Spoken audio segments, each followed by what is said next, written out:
Hey,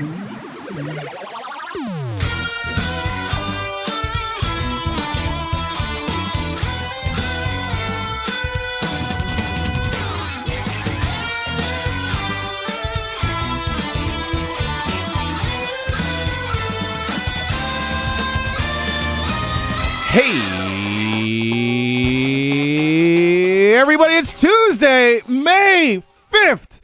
Welcome to the Giant Bombcast, episode 939. I'm your host, Jan Ochoa. Joining me, as always, co-captain of the ship, Jeff Grubb.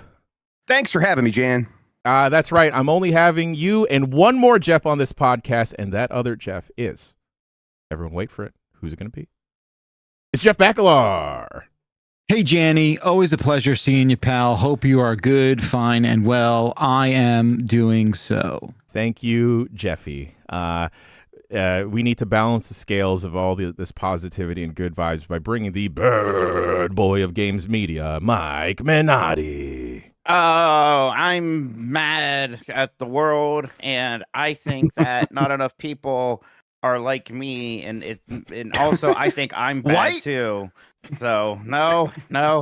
Are you doing your best Bakalar? Is that what you're doing? Look, I was just playing the part of a miserable person. If you see yourself in that, what am I supposed to do? That's a self-report. And we've got I got a lot to think about. Maybe I should introduce Mike first sometimes because he always introduces the most impossible pivot to get out of. But I'd also like to introduce our dear special friends, our partners over at Beta Hat. And for folks in the know, y'all may recognize some of these faces, some of these names. We've got Managing Director of Beta Hat and ex-General Manager of Giant Bomb, Stan Kwon.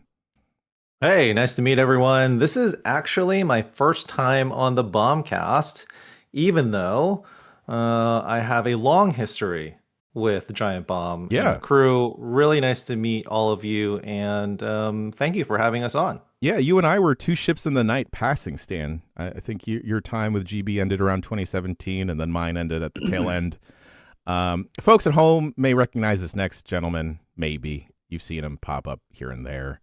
Research recruiter for Beta Hat and ex-community manager over here at Giant Bomb. We got my dog. That's a lot of things at Giant Bomb. Matt Rorie in the building.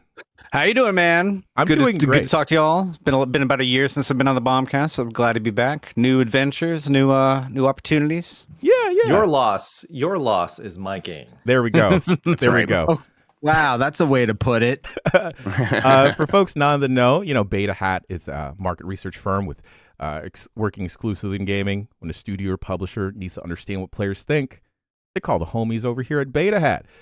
Beta Hat talks to players in a number of different ways, collecting opinions, analyzing them, reporting back to those game companies. Stan, Rorie, welcome to the program today. Happy to have both of you. Thank you for having us. Yeah. Excited to talk. Likewise. Yeah. This is very exciting. So what we want to do, right? We're just to kind of get it out there, we're going to be partnering up with Matt and Stan and their business and Stan's business at Beta Hat. And I want to use this as like a way to kind of explain to our audience, like what it is that Beta Hat does, what we're trying to accomplish with our audience, and why we think it's such a smart and logical kind of fit. Yeah, because like if you're listening to this, like this message actually legit is for you guys. Like if you're listening to a podcast like this, we actually need your help with this specifically. Yeah, y'all are in the know in a very unique and informed, tuned in way than the general population. You all a bunch of nerds, and we need you. Yeah, this is just a beacon. We need more nerds. Yes, we're lighting a nerd beacon, and we're seeing how many moths we can attract to the flame.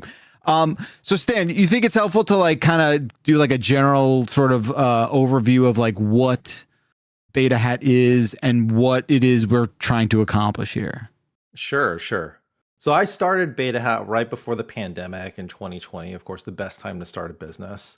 Yes. But in short, we're a market research agency, more specifically in the context of market research and the business of games. We're considered a consumer insights firm. So essentially, we talk directly with players, prospective audiences about specific topics. And then we report back to developers and publishers, our clients, about what they think. And there's a ton of data out there that tracks what people do, what they say. You can go to the socials and see what people are saying. You can go to Steam charts and see how many people are downloading things.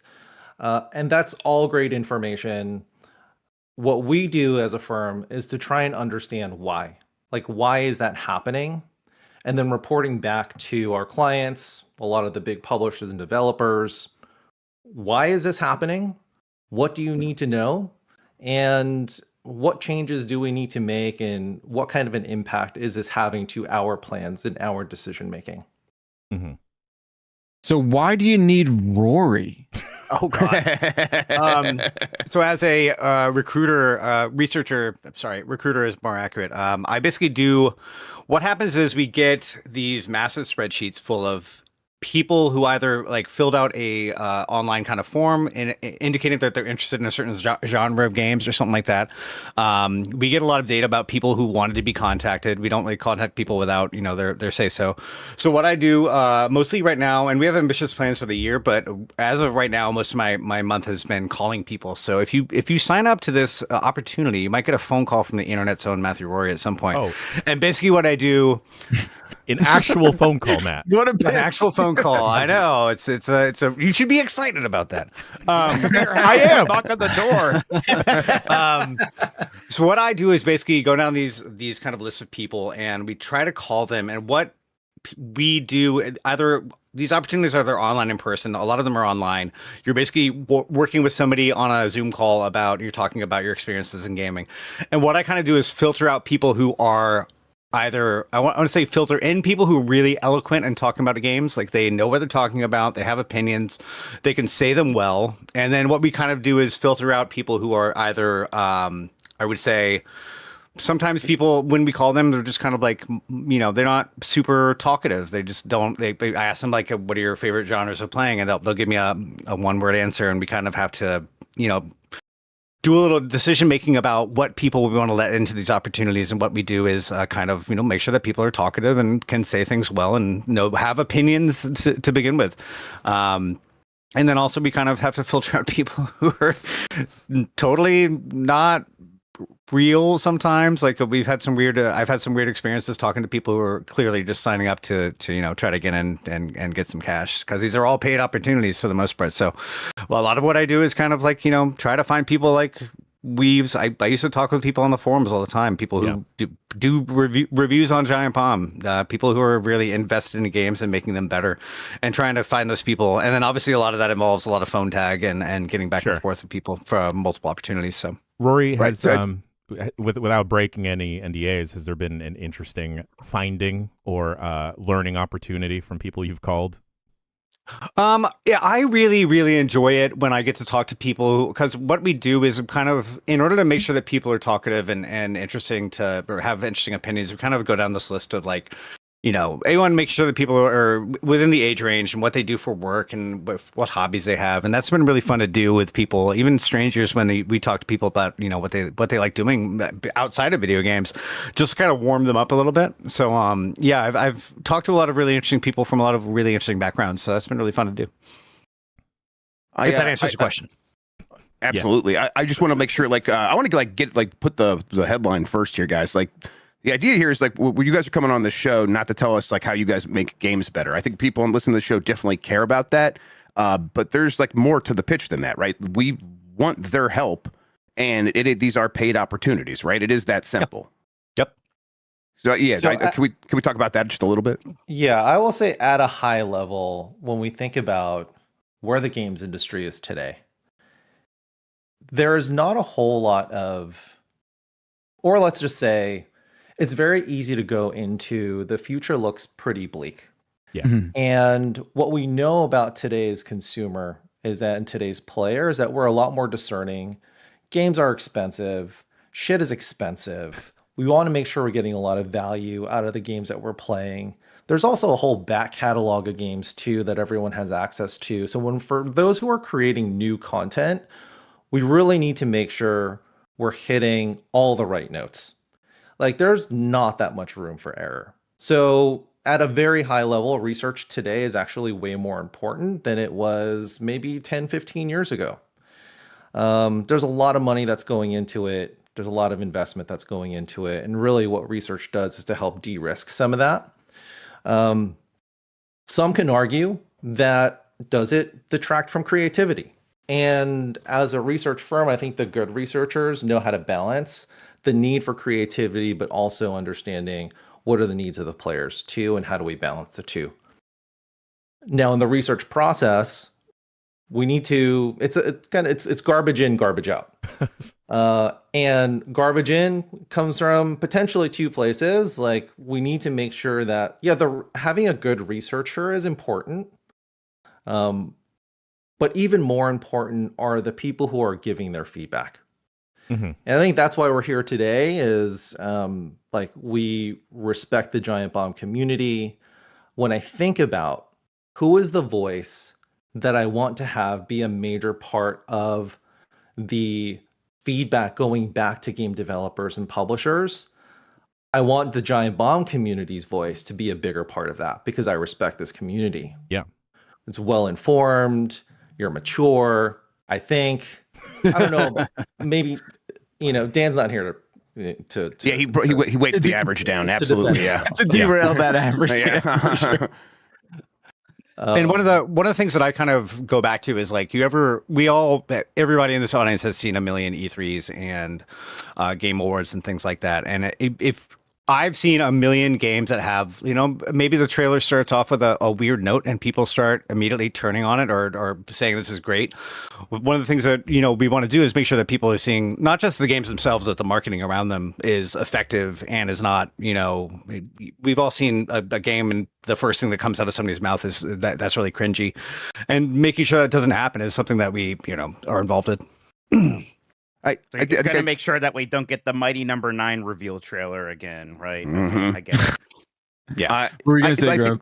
I was gonna say, yeah, but my question would be like, when I hear this stuff, it's like, man, do they really listen to when gamers come in with their opinions? Like, what your guys' experience been with that? Like, when you guys bring informed opinions from people who really know what they're talking about because they play a lot of games, how receptive is the other side to like hearing what people's opinions are?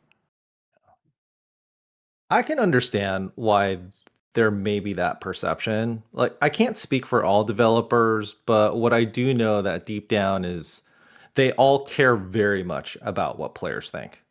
Maybe in some cases, maybe a bit too much. They're making games not just for themselves, but they're making games for others to enjoy. And just by nature of that, they do care about what they're making.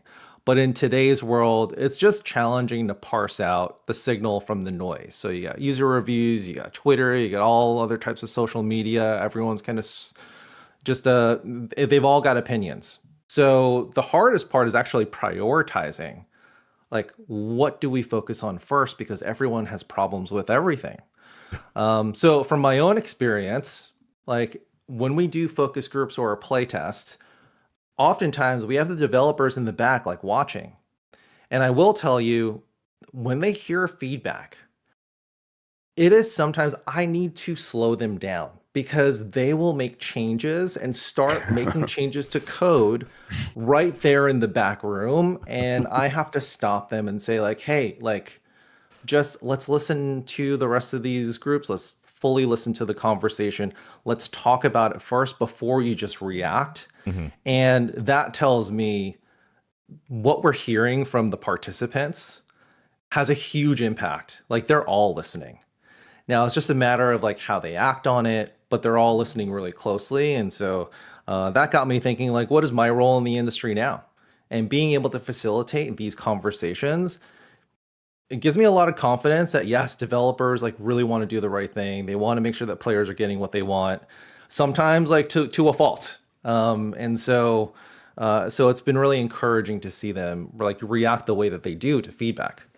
And I think that, like, to me, right, like we've been talking about this, Stan, for a long time of like, how do we make this work? And I think the thing that I always go back to, and the thing that is like the most attractive and intriguing element to this whole thing is like what you said, right? Where to be able to like have an actual voice to shape and sort of lend that sort of directive advice, opinion, voice, however you want to call it, and get that feedback in the ears of developers, I think now more than ever is such a crucial thing to where a lot of people sort of see this industry going. Yeah. And I think closing that gap and being able to provide that kind of like back channeling is super, super cool. Yeah, right. I mean, I think from my perspective, like we all play a lot of video games here, and how many times you played a game that just had like a bad first 10 minutes and you kind of bounce off of it and never pick it up again? Well, one of the things, like, you know, I worked on a game one time that had a very bad mechanic where you started off very it felt very weak. You weren't powerful. You weren't supposed to be the kind of character you're playing. And I wish I had given that feedback to my co-developers, but I felt like I was kind of like one in a machine. And I think maybe having that kind of information coming back from people external to that company might have changed the way that game started and made it much more exciting and better to play through. So I do want to like kind of get to the part where it's like, yeah, let's tell people what they should be doing. Because there's definitely more we could be talking about, but I bet people who listen to this at this point are like, yeah, okay, great. Yeah, sign me up. Yes, sign me up. What can they do there? So there's no shortage of ways that we're sort of letting people in on how to sign up, right? So the most sort of the easiest way, right, is joining our Discord. We're gonna have a role open up to enter into a beta hat channel in our Discord where Rorie will be posting I'll be there. Updates on studies, right? Yep. We'll also have a channel that after you react to, you'll have access to where you can ask questions and get more information about what the kind of relationship is. We'll let everyone know in the server at some point today that, you know, the channel is available to react to. You could also go to betahatrc.com. You can go to giantbomb.com/betahat. There's a link directly to sign up. Just do us this one gigantic favor, okay? At the end of your sign up, you just got to click the little box that says you came from Giant Bomb, not from Nextlander. No, not that one. No. Don't click that one. Come on. Click the one that says Giant Bomb, even if you are coming from Nextlander. We need this. Even if you came from Nextlander, still say Giant Bomb. All right. Yeah, no, and again, no shortage of ways to sign up. We, you know, and obviously we are at your disposal if you want to reach out and ask more questions, and we will be able to answer and show you how to do that. Yeah, I think like that's the sort of gist of it. I wonder, like, Stan, is there anything that you can speak to in your experience? Because I think like a lot of this sounds good on paper. I'd love to have like some kind of thing you could speak to where it's like, oh, this is the kind of feedback that like changes, you know, how a game presents or appears, right, when it goes to market. Like, what, you know, again, without the specificity of like breaking an NDA or something like that, is there like an anecdotal sort of example that you can talk about to demonstrate how this works? Loaded question. Yeah, no, I mean, there's a lot to potentially surface there. But number one, for the audience, just like how can you get involved? There's like, once you sign up, there's a few different forums. So there's one-on-one interviews, there's online interviews, there's in-person conversations like in focus groups, there's play testing, there's remote play testing. There's a number of different ways that everyone can get involved. I do want to just put an asterisk on everything that right now it's for the US audience only. We do plan on expanding out to Europe and to other countries soon, but for now it is for the US. But once you sign up, you know, and we put out some links to potential studies, all we ask is sign up for it, and if you get a callback, you will most likely get a callback from either Rorie or someone from our team to see if there's a match. But just kind of going based off of some of the earlier conversations we were having, there's a number of different ways that this research impacts product marketing. I mean, it runs the full gamut. So it can go from, should this character be blue or green? it can be as a micro decision like that. Mm-hmm. Or it could be, how much money should we invest into a campaign experience?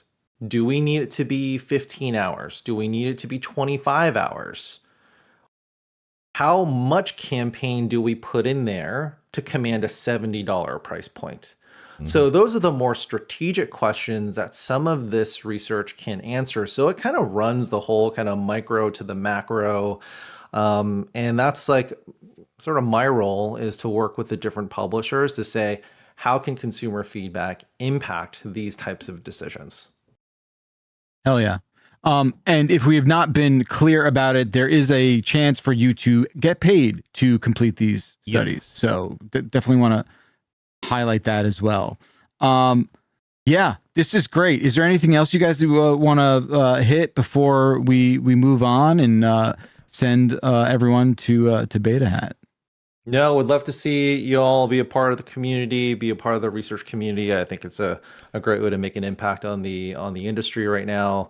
Research is more important than ever. Mm-hmm. And anyone has any questions, they can always reach out through the website. Yeah. I am available. I'll be on the Giant Bomb Discord, and I'll also be on the Beta Hat Discord as well. For any questions that you have, feel free to reach out. DM me, blue sky me, whatever you need. I'm here. For folks that may have missed any of the links, we'll make sure to put that in the show notes.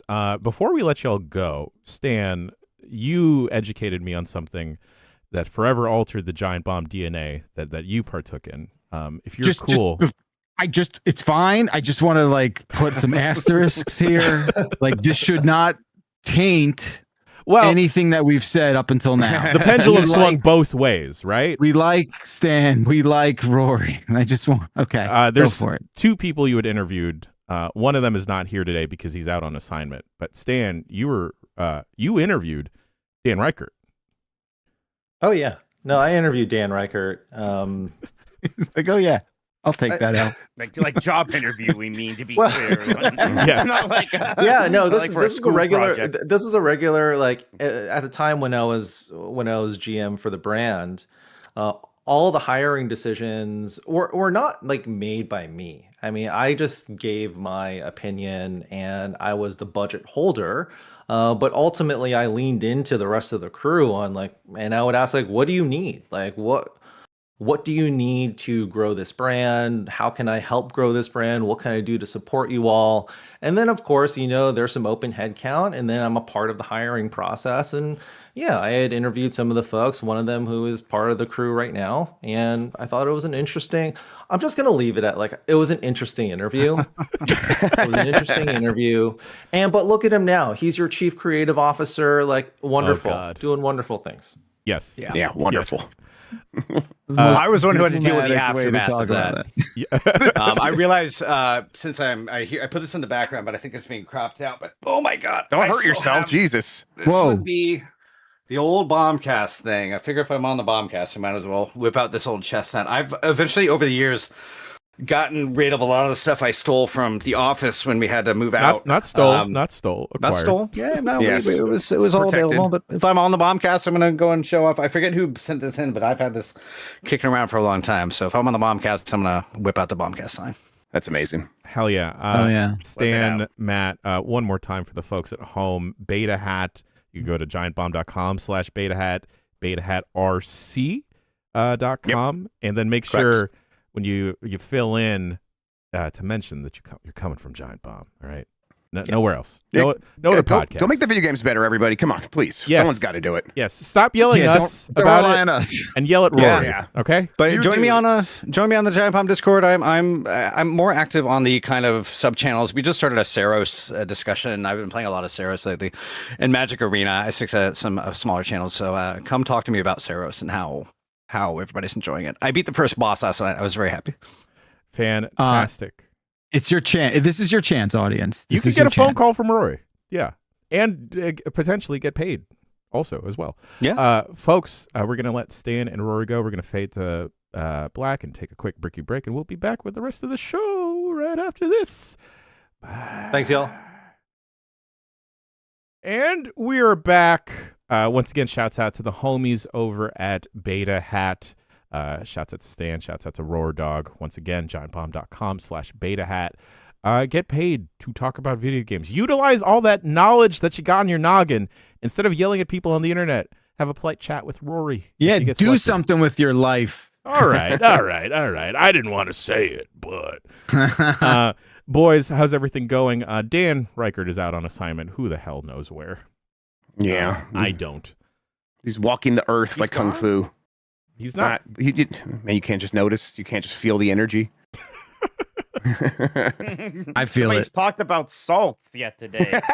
Oh Yeah. boy, it's interesting. I'm in no short supply to create small talk opportunities with people by just bringing up Dan. It's a very easy like on ramp to like, hey, I have this coworker that says this, and does this, or did this. Yeah. Have you heard of eggshells? Let's talk about those. Yeah. No, Mike, no, thank you. All the anecdotes I share about you, everyone thinks is quite charming. Yeah. Yeah. I use the word special a lot, and that's like, yeah, he is. Yeah, I think I'm weird in a much nicer, palatable, marketable way. Palatable and marketable. That's what we always talk about you. Honestly, I think the marketable detail is like spot on. Let's not overlook that. Yeah. I hate to say it, but it's like it's Disney weird, right? It's very massive. Oh yeah, you appeal. should hate to say that. Yeah, good point. Yeah. Yeah. I saw some. Okay, so a friend of mine, her boyfriend is in a local beer baseball league, right? And it is so What does cute. that mean? Sorry. It's just like groups of beer dudes league. playing baseball. Yeah, They're beer league. drinking beer the whole Beer time. league. It's an excuse to hang out while playing a sport. That's all. Yeah. It's so cute because everyone has uniforms. Everyone's taking the game so Oh, seriously, and then. What's wrong with that? No, there's nothing wrong. Why is that cute? Because everyone Wow. has uniforms. I'm looking at this. I'm like, y'all are in it for love of the game and beer. And I'm like, man, this is a dope ass community. I wish I could be part of it. And then I was ready to ask my friend's boyfriend of like, yo, dog, how do you put me in, coach?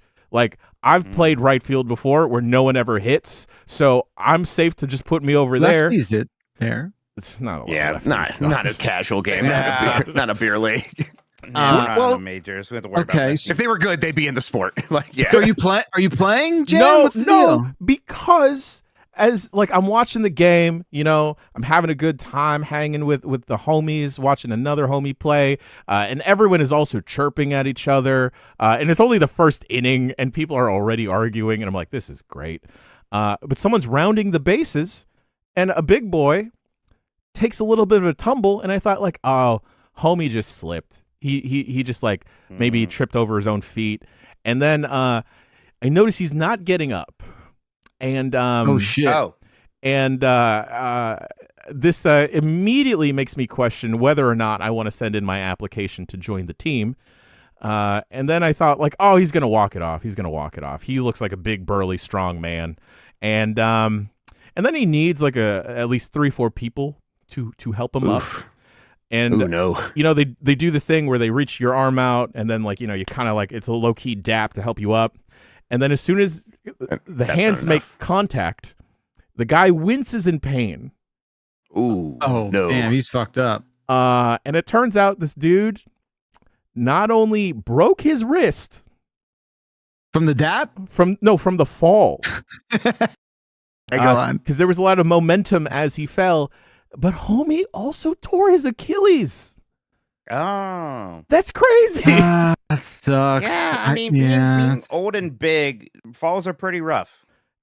But like all these people are around like our age and everything, and like I thought the beer would just lubricate the muscles and make everyone relax. Oh, yeah. Really No, lubricate turns out things. it's the worst thing to do for exercise. Oh God, yeah. Wait, clue me in. Are these guys drinking before they play? During. While they play? While they Oh, play. the entire See, time. that's fucking baseball, man. You can't. Yeah. Get the fuck out of here, dude. Hey, no, I'm baseball's sorry. back. Have you heard? Baseball's Yeah. We're so new fucking shit. back. Listen, yeah, it's back. Oh, it's yeah, back? totally. Oh, everyone likes baseball again, not just me? Yeah, It's the number 2 most popular 30s sport again. It's Yay! back above the NBA. Yeah. Is it The under because of 30s are loving it.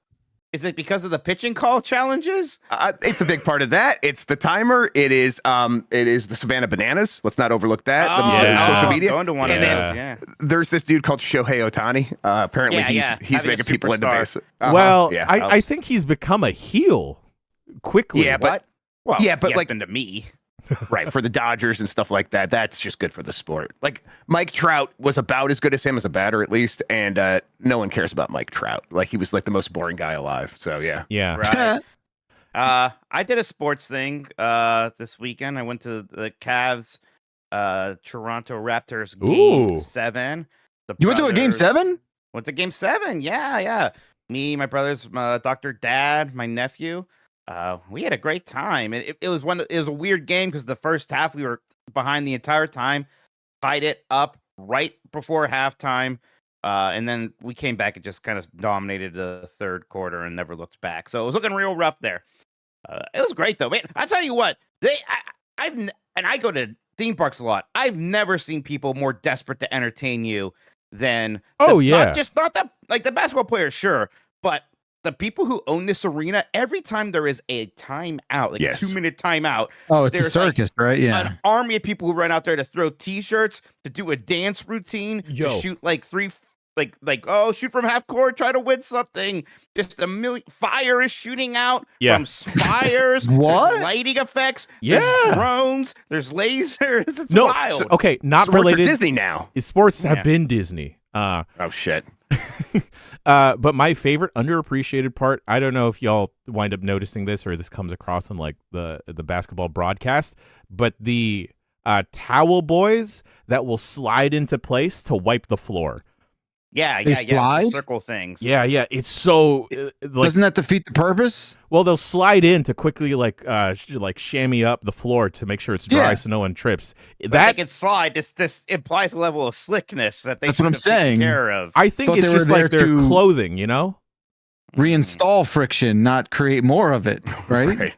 Reinstall friction. Oh shit. Reinstall friction, baby. Damn. And that's good. Grubb. Now we're playing the Detroit Pistons. So how about a top golf bet, sir? The winner has to pay for around a 90-minute session of top golf. Hell yeah. Okay. You can get your Steam controller too. Yeah. Yeah, that'd be awesome. I'm gonna get my Steam controller before this series is done to be clear. You'll be seeing these soon. Mike, I want to see your new ride anyhow. So yeah, absolutely. Okay. Why don't you do a wager that actually has some stakes? Golf's not cheap. Why don't you do a honestly wager could be our most valuable bet ever that we've ever done. Do a wager that means something. This is not golf. As long as I have an excuse to go to Top Golf still, Backler, don't ruin this for me. All right, you can get wings and beer while you just like poorly drive and no one cares because everyone don't give a shit. Drive as in golf, not drive as in like driving. No. Speaking of driving, sorry, it was an eventful weekend for me. I bought a car this weekend. Yeah. Oh shit! Wow. Would you guys want to guess what kind of car he got? Did you get another Wrangler? Jeep? No, Jeeps are bad now. Jeeps are out. Right, apparently. they're bad. I wouldn't let him buy a Jeep. Okay. Oh, is it gas or electric? It's actually a hybrid. Oh, okay. So you're splitting the difference here. You're like, I want two systems to possibly go wrong. Hey, my Toyota Prius has been running. It's the thing I own that has caused the least problems in my life. This thing that we've had since 2012. Yeah. Okay. This is a fun game. What do you look like in terms of hybrid? I'm not really super familiar with the hybrid scene. I mean, there's a lot of just cars that come in hybrid versions. Really, it's not like exactly. It's a hybrid version of a car. You got a Kia Sportage. I don't like Kia. I don't trust Kia. Those hamster commercials weirded me out back in the day, and I just can't get over that brand now. I'm sorry. Sponsor, shut up. What? What? The sponsor's Kia. I want to see ya in a Kia. Everybody, go to giantbomb.com/Kia. That doesn't go anywhere. Not a site. Listen, first of all, I forgot that we're doing Kia ads this month or whatever. I just said it because I know two people with Sportages and they seem happy. The new Kias are good. Yeah. Yeah, and people like ad as a side, like like people seem to be okay with it. Okay, yes, I want a Kia Carnival. I wanted that to be my next car, ad or not. Man, you doing a 180 on Kia was incredible. Mike, did you All get right, a Mike, you wanna just tell RAV4? him? Who cares what I think?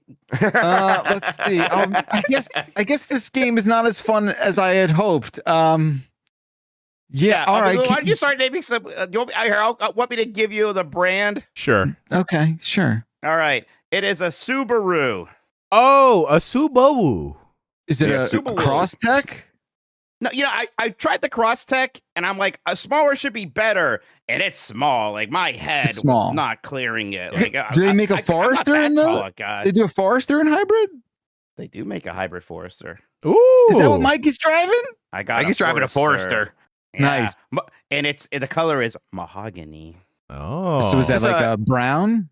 It's like a dark red, Red. red, brownish red.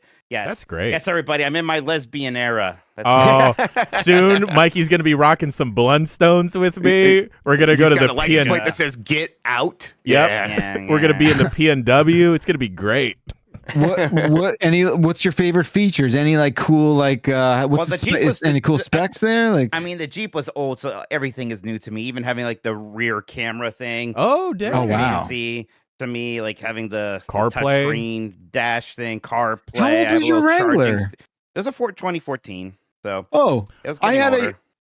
I had a 2014 Forester for a while, and that felt like the first implementation ever of a rear backup camera. Yeah. Where it was No. like 96p on the front screen, and you're just sort of like squinting. You're like, is that a rock or a child? Yep, I'm not yep. sure. Doesn't matter. And then after know? year one, it becomes incredibly dim, no matter what you try and do. That it's just not useful.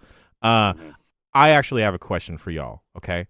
Yeah. I drive a 2014 Honda Civic. Damn. Mikey and I were 2014 car bros. Nice. We were. Well, fine, shit. Yeah. RIP. My AC don't blow cold no more. Engine Okay. hella loud.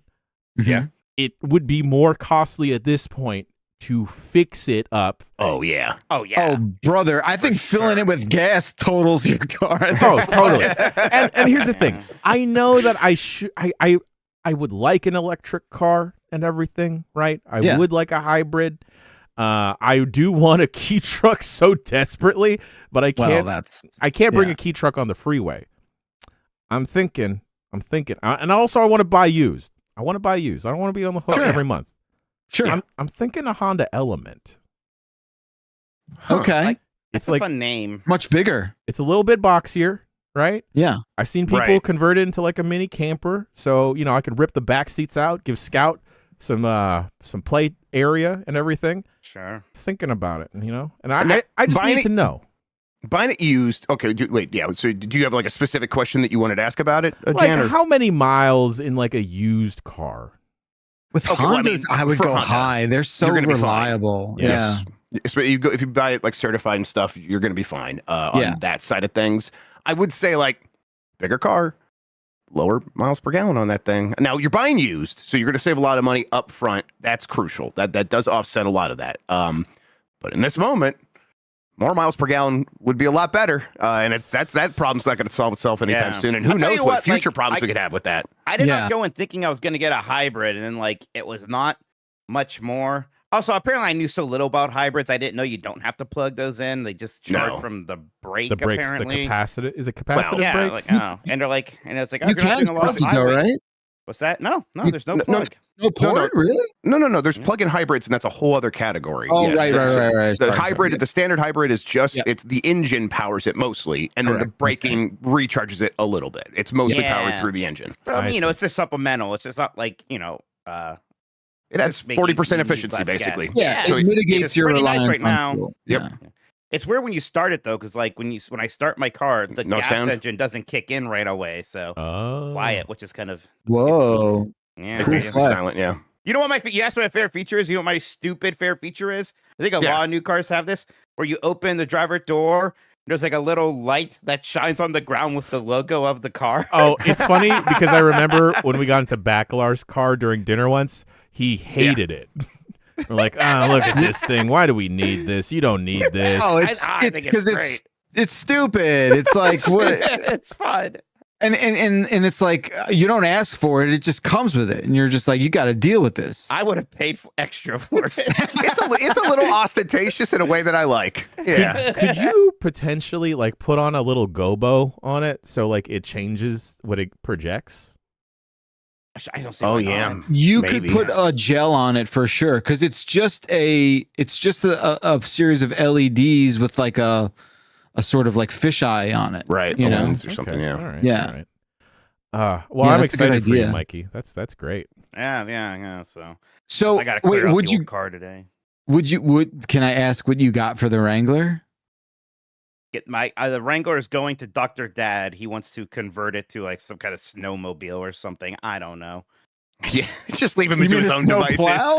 You mean a That- snow plow Like or a snow plow? Yeah, A I don't know. snowmobile is a totally different He's vehicle. got plans for it or something. Okay. I don't know. If he replaces the tires with tank treads, I'm in. I need to be in Hell that thing. yeah. That That he's would got be going sick. on over there. Yes. Wait. So your dad's buying your Wrangler, Yes.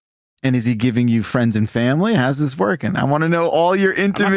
giving you all the dirty details. All right, Don't do okay. I'm not expecting it. Just don't do the here it is for $1. Make him pay. Have you for ever it. done that? $1. No. Make I him bought a pay car for for my it. parents for $1. Yeah. It was one I had had for forever, and I needed to sell it. And I'm like, thanks for this. It was awesome. But now I need to actually own it so I could sell this thing. And then I sold it for like $500 or something like that. Okay. Had 250,000 miles on it. That car ruled. Damn. It was a Hyundai Sonata. I'd buy I drove that that for thing $1. so nice. It was like my dad kept telling me the transmission's gonna fall out. I'm like, not the way I drive. This thing's gonna be just fine. I gotta be honest. I'm not selling him the car. He's done. Dr. Dad's done a lot for Mikey. I felt He got this man a he was like, 3DO. oh, when he's like, I buy the car for you, like that feels wrong. You can have this car. It's fine. All right, you have a different relationship with your dad, I guess. That's the difference between 3DO dads and not 3DO dads. That's Yeah. just You're damn Yeah. straight. Yeah. There's nothing better than driving a car into the ground, though. I will say. Stacey had a 2009 Honda Civic 2-door Ooh. that I think we Oh, put shit. I think we had 290 on it when it was all Hell said yeah. and done. Damn. And we just left it somewhere. No. Someone did pick it up, but like It's in a swamp. we filed the it was serial in- numbers off. Yeah, the VIN numbers got. We had it in Hoboken, and we were just like, this car really isn't starting well anymore, and we just left it on a corner. Called up the charity place, and we're just like, you got to come get this car, and Yeah, they took care of it. problem. Yeah. I mean, I'm gonna miss the Jeep. I'm gonna miss the Ducks. The thing that was killing me was the heater, which I tried getting fixed twice.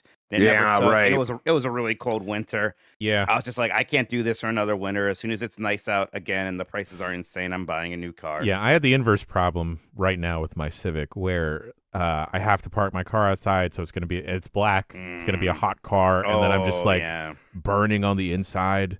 And then you're trying to impress people, and then they're like, "So your AC doesn't work?" I'm like, let's roll the windows down. Let's be chill. Let's let our wind. Dang. Let's let our hair fly in the wind. No. California dreaming, baby. Let's go. Yeah. Any other weekend activities that y'all want to share?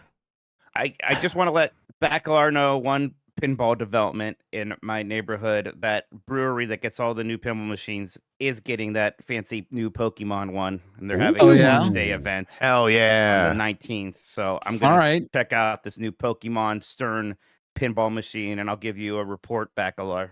I would love that. Would you do a quick look? Hell yeah. Oh, that'd be fun. Yeah. Oh, yeah. I bought that. That's camera. gimmick You got the infringement. Osmo. What?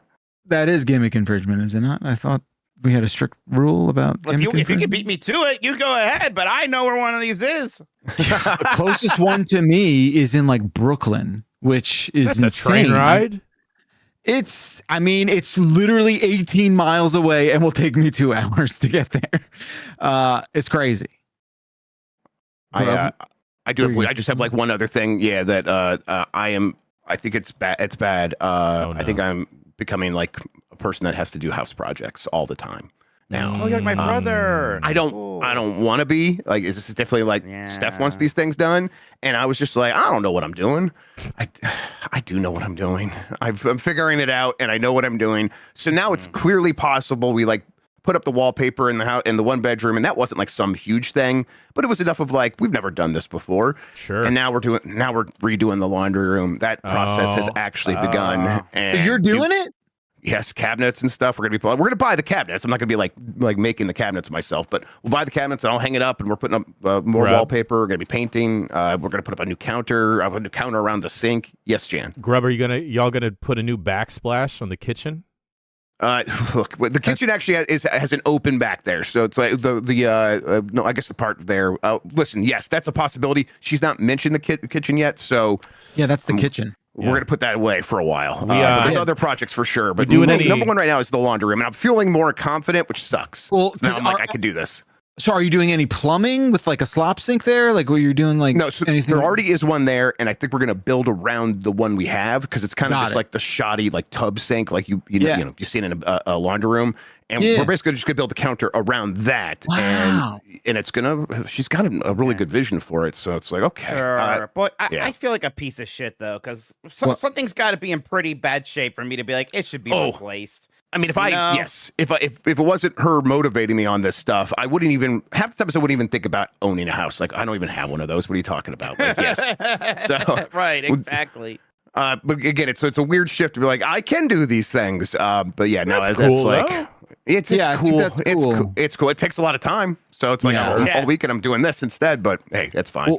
Well, that's the thing, right? It's like, your time. That's it. That's amazing though. That's really, that's very admirable. I love that. Proud of myself. Yes, exactly. Yeah. So yeah. I'm proud of you too, buddy. And you're a hero. And I'm proud, gang, that we are quickly approaching 1 year of being completely independent. Oh my God, that's right. Oh, okay. All right. Yeah. Okay, Mike's gonna leave now. And a new word that we've coined since last week. Happy Malo to everyone. The Sunday will mark 1 year being fully independent. And we're gonna go bananas. Oh, I know what he's getting now. No, I still don't. And part of the celebration of reaching 1 year of independence is Mike Minotti is depending on y'all's level of support. Mikey's gonna be our own marathon man because he's gonna be playing DK64, and the more that y'all help out, the more Mikey's gonna play and try and get to 101%. He's got the DK costume right there. That's right. We've spared no expense. We didn't make Lucy send her DK costume back to us. We did try, but she wouldn't return our calls. Yeah, I know. We were the same size too. It would have been so nice. Yeah. And then she was like, "Oh, what's all this then, mate? Peanut butter? No, I don't. Join Bob. Never heard of it. Jelly bean. Who's Mike Minotti? I can see Mike Minotti underneath my neck. I'll never forgive you, She would Jen. ask that every time I did a show with her. I'll never forgive you, Jen, for calling me biscuit bitch, and it'll be a memory that'll haunt you forever for the rest of your days." Oh my God, this is so fucked up because she's gonna hear every last second of this, and I'm gonna be the one to have to like manage that situation. So thank you. But folks, so schedule TBD, but Mikey's gonna be going long hours next week to celebrate Malo. And forget May the 4th, May the 5th, Revenge of the 5th, whatever. It's all about Malo this year, that's 2026. All right. Malo, mark your Malos. It's gonna be Malo. Explain it, because like I feel like when you just hear Malo, it doesn't. Everyone's like, "What the fuck?" Malo is May 10th. It's also the new word for calendar. Oh, I forgot it meant calendar. Okay. Mark your Malos. For someone who doesn't get stoned, you sure have a lot of ideas, I gotta say. And folks, if you are a premium member, you get the long talked about endurance run a week earlier than everyone, Monday through Friday. Grubb and Minotti have already wrapped Bully, and then we're going to get those up there for you a week early. If you are a premium member, those will start dropping May 11th. So mark your Malos, like Mike Minotti said. And then And we had a problem with launch look? Yes, seriously. Well, no, here's the thing. Because I think I had the idea of Malo, so when Mike said it, I was like, all right, sick. I'm sure. For this. Pacific Rimmed it. Okay. Yeah, we Pacific Rimmed it. It is good. I still need to do like a small TED talk to explain it to people, but I think I'm just everyone's gonna nodding get and the message. smiling, let them have their fun. Yeah. I mean, we reached that incentive to make the giant bomb Malo, so now we're gonna make a giant bomb Malo. Right? Yeah. God. Yeah. Malo, Games Media evolved. I don't know if I'm on board with it anymore. I don't know. Speaking about help, Chuck needs your help, everyone. If you've opted in to keeping your account, you can request a password reset now on giantbomb.com/login. Chuck has been slowly sending out emails and everything to you at home. But we also need help on the wiki. Independent wikis are very important. If you have any experience with PHP, media wiki knowers out there, bombcast.com/wiki. And I believe there's a GB Street Team channel on the Discord as well for help with the wiki. And gang, we got video player apps. They're available using our new APIs, our appies out there. You can find on iOS and Android built-in apps made by Kwon and Clint Eastman. Go to giantbomb.com/apps. Oh, man. I don't think I'll ever have a triple dipper in my life. What? Why not? They're great. Well, I don't think I live near one. Is the problem? Really? I thought everyone lived by a Chili's. I don't think I have a Chili's. I thought that was the point of Chili's. I have a red Chili's burned down. Oh no, I'm so Have a sorry. Red Robin? Were you about to say you have a Red Robin? No, I had a Red Lobster. Oh, okay. Well, that's great for the Wi-Fi and the brews, of course, but you can't get triple dippers the hot there. CEO. The CEO's very attractive. Yeah.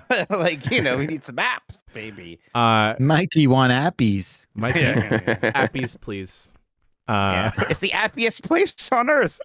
Oh my god! And then instead of it's not work. Chili's, you can take that if you. Let's work. Come on. At the Red Lobster, it's not uppies, it's appies, and these are like lobster claws. My hands are. Oh, that's good. Yeah. Hot CEO. Meet me up. Hot got CEO ideas. with the blazing fast Wi-Fi, fantasy drafts with the boys, Cheddar Bay all day. Let's go. Speaking about with the boys, we got video games. I thought we were just gonna skip those this week. I have thought about it, presenting it like, what if we skipped talking about video games this week? What if we just went all news and emails? But Jeff Grubb, you beat a video game. You beat it. Amongst all of this housework, you found time to beat Saros. I fired this up. Oh, you did? Okay, what do you think? So I never I've downloaded Returnal, never really dug into it. So this is kind of like my first foray into this Housemarque universe and like this style of game. I think more games need Raul Coley for sure. Sure. A dash and just more Ikaruga elements in it. Absolutely. Because as soon as that I got that ability, and then you're just like all of like the blue bubbles and projectiles, like it started to kind of hit. I don't know if this game is necessarily for me, just because of how the loop goes. And Grubb, you've mentioned your review, which is now out on the website, and like the little review roundtable discussion we did. But the loops for me personally, a little too long. But I can see someone like diving in and sinking their teeth into it. I think at least where I'm at right now, still very early in the game. I haven't unlocked a lot on the skill tree yet, but it's the runs are taking longer than I would expect them to be. And sometimes when I come to like a roguelike, I kind of want like a more condensed experience to just jump in, jump out.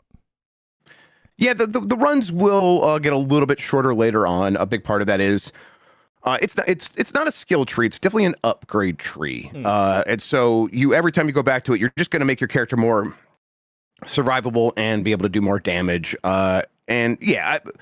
At a certain point, the game clicked over to become more about that side of it than about me playing it. Like I learned how to play this game. I was doing all right, having some great runs, and then my character just threw me naturally playing. And I think I did like one run where I played from the beginning just to see what that would do. But even before that, I was having an easier time with the game. But after that, the word really is trivial. The game becomes trivial at a certain point, where all the fun I was having with the very good bosses early on, of learning their patterns and like trying to react and having a good first opportunity at them, be like, man, I almost had them, and then kind of learning too much, so I get too cute on the second run, then coming back on the third to fifth run and beating the boss. Nah, that all went away. I one-shotted every boss after the third one. And I like cool the first time. At a certain point, it's like, oh, this is just happening because something got messed up in the scaling here. Just something, they made the game too defanged. Sure. And that like really hurts it for me because I was already feeling like those runs had sort of run their course. You know, I think I wrote in the review, it took me, I'm estimating, not great at like figuring out like, oh, how many times have I done this? But I think I was around 60 to 70 runs. And I was done with those runs in terms of finding new enjoyment from them at around 30 to 35. Now, they do plenty of stuff to like keep things pretty interesting. You touched on the absorbing of the blue projectiles, which just give you energy that you can use to continue to power your shield or to use your power weapons. And that is a good like management system, keeps you on your toes. There's another side to that where there's these yellow projectiles. And if you absorb those, it gives you corruption, which is basically it comes down from the top of your HP bar. And now you can't get health back above that corruption. Now, that sounds bad all the time, right? It's not, though, because there are some upgrades or some weapons you'll pick up that you'll find that will be like, hey, if you are corrupted, this is going to do more damage. So if you are in a situation where you're like, okay, yeah, I'll run with this gun while I have full health, but in a boss fight, maybe when I get to a situation where there's not a lot of health pickups anymore, I'm not going to replenish my health. If I'm down to like a quarter health, I'll absorb some of this corruption instead with my shield. And now this weapon's going to be doing twice as much damage, 250%, 350% more damage. It's like, okay, that's one more thing to kind of keep things interesting. And I really like that side of it. Where I was just surprised that they didn't do more is, the builds always still feel very samey. You are running, you're shooting, you're dodging. And then now this time you are absorbing these projectiles. And that's going to be every run. And the guns, they do feel different, but they don't feel different enough to really kind of change how you play, other than like, okay, I got the shotgun, so I'm going to have to get up close. And then because I'm up close, I could stagger them and then punch them. And that's a little bit different, but it's not different enough. And it doesn't build on those ideas. It's like, okay, now that I'm doing that with the shotgun, maybe I can lean this build I'm getting into really doing a ton of melee damage, or maybe my dash can do damage. No, there's none of that. So like the variety of how the character is going to feel is pretty limited. I think they wanted to focus on what they do well, and they do that. But it's just, for me, it drags on too long, and then all the stuff they sort of do to like hold that up with the story. The story's just not very well told, and it is well trodden ground, in my opinion. That's what I also wanted to bring up, and we talked about this a little bit last week, but I don't know, when you have an actor like Raul Coley, I kind of want to enjoy more stuff and lore with him, and I'm kind of a fan of the Yellow King stuff, and like stuff that influence H.P. Lovecraft, all the Cthulhu-like crap and everything. Sure. And it just wasn't like grabbing me. But like when it's used in other media, it's like, oh, I'm really into this. I was bummed that the story didn't quite like grab me at all. Yeah, I think the real rough thing there is the story halfway through or whenever it happens does shift to be like, don't worry, this whole time it's really been about this guy's personal life back on Earth and very specific things that happen in a grounded way, and his failings as a person, as a husband, as a friend, as just a general person. And it's like, okay, so does this other stuff matter? The fact that there's a Yellow King? It's a metaphor. It's clearly a metaphor, and I just don't know if it's like a very powerful or fetching one where I'm like, oh, I am enthralled by this, and it's telling me more about the character. It just feels like two things happening at the same time, kind of saying the same thing but in different ways. Yeah. It doesn't work great with this game. Hades figured out a way to, I always bring up Hades in relation to this game. Sorry, I'm just going to keep doing it. Hades found a good way to integrate its story into its loop. And I think every time that the game stopped me to be like, here is a walk and talk, here is a walk where the game's going to narrate at you what this character is feeling, and you can't run anymore, you can't dash anymore, and we're going to ask you to like go from room to room and find some stuff. That's a real pace killer. And I think some people will be definitely more into that than I am. That's definitely something that is a little bit of my kryptonite, but I do like the King in Yellow stuff. I really do like Carcosa, and that stuff is the kind of thing where as soon as I first learned about that, I ran to read those books. It's just not doing a lot here for Saros. That's a bummer. The game plays great. Sure. It feels great. Yeah. It looks awesome. It sounds awesome. Sound design is off the charts. I think that the seeing all the actors like captured so well and their performances are captured so well, that stuff all works. It just I don't know. It doesn't come together on the other half, and it does not hold up over the 20 hours that I played it. Got it. This was like a it's like a weird one, right? Like I think it's still very kind of tough to kind of wrap your head around the kind of moment to moment. I mean, obviously, if you played Returnal, right, like there's tons of DNA there, right? Yes, you're right. I think there's it's going to take a handful of runs to be like, where should I be going down this path or this path? Because this path goes right to the boss. So, well, if you go that path, you're going to build up more, fill up these buckets that make your character stronger or have more HP, and then you wrap back around and you'll teleport back and you'll take out the boss. But like, be like, okay, so what should I be paying attention to? Like the weapon number is bigger for this weapon than this weapon. Should I just swap it out? And it takes a minute to be like, maybe. Do you like this other weapon that you already have better? Because it has auto aim and it has these certain perks. Maybe you should pay attention to the perks more than the number. And it does take a while to like kind of figure out that language a little bit for sure. Interesting. Got it. You spent 20 or so hours with Saros, but you haven't spent any time. But you can talk about that it's on the way or that you're playing Forza Horizon 6. Yeah, I think that's all we could say, right, Mike? Because we have the code for that, and we're playing it. We'll have some coverage of it here pretty soon. Yeah, That's exciting. It's one of those deals. But yes. Going to be playing that game, and we will talk about it. Yep. I kind of want to play a driving game. I kind of want to. I'm right. Like in the mood for it too. Yeah. Yes. Yeah. I think this one's going to hit very hard. I think it could hit like us, like this crew right now. Very hard. I think the way we're all talking about it, but yeah, it's not even, we don't even have like the Need for Speeds doing a similar thing anymore, right? So no, you want one of these big open world racing game things. It feels like you just got to wait for the next Forza Horizon. This and Crew Motor Fest. That's all you got. Yeah, I actually kind of like that. I know that last Defender. Game. Yep. Yeah, for sure. But yeah, we'll do a quick look for sure. I'm sure, and then now, Grubb, when it comes to like a slightly more arcadey game like a Forza Horizon, right? You busting out the wheel for that, or are you just a controller? I'm just thinking about it. Right now, I'm just using a controller. I was actually I use the Steam controller, and that caused some issues actually, but that's working better now. I used the Steam controller, and I did think about it. I'm like, oh man, I'm really like wanting to get out that steering wheel. So that hit me, and I'm like, then I was thinking, it's kind of awkward to set up this desk. So I did Google like one of those Logitech like wheel bases. I'm like, should I get one of those? But then I got to connect the monitor to that. It's a lot of work. I'm probably just going to play mostly on the controller, but I might get the wheel out. We'll see. I feel like I've never been a wheel guy. Never been a wheelman. Nah, never a wheelman. Never a wheel guy. I drive my actual cart with a controller if I could. I believe you. That's the truest thing I've ever heard you say. I want my car to have 10 controls. Yeah. Mikey, would you want your gas to be on like the bottom face button or the triggers?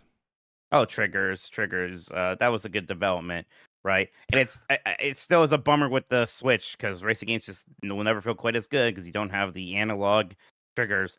And I was like, when you go back and play an older game, like, I like a lot of the PS1 racing games, and they're almost always X to go. It's fine. You'll get used to it. Yeah. Triggers feel good. Okay.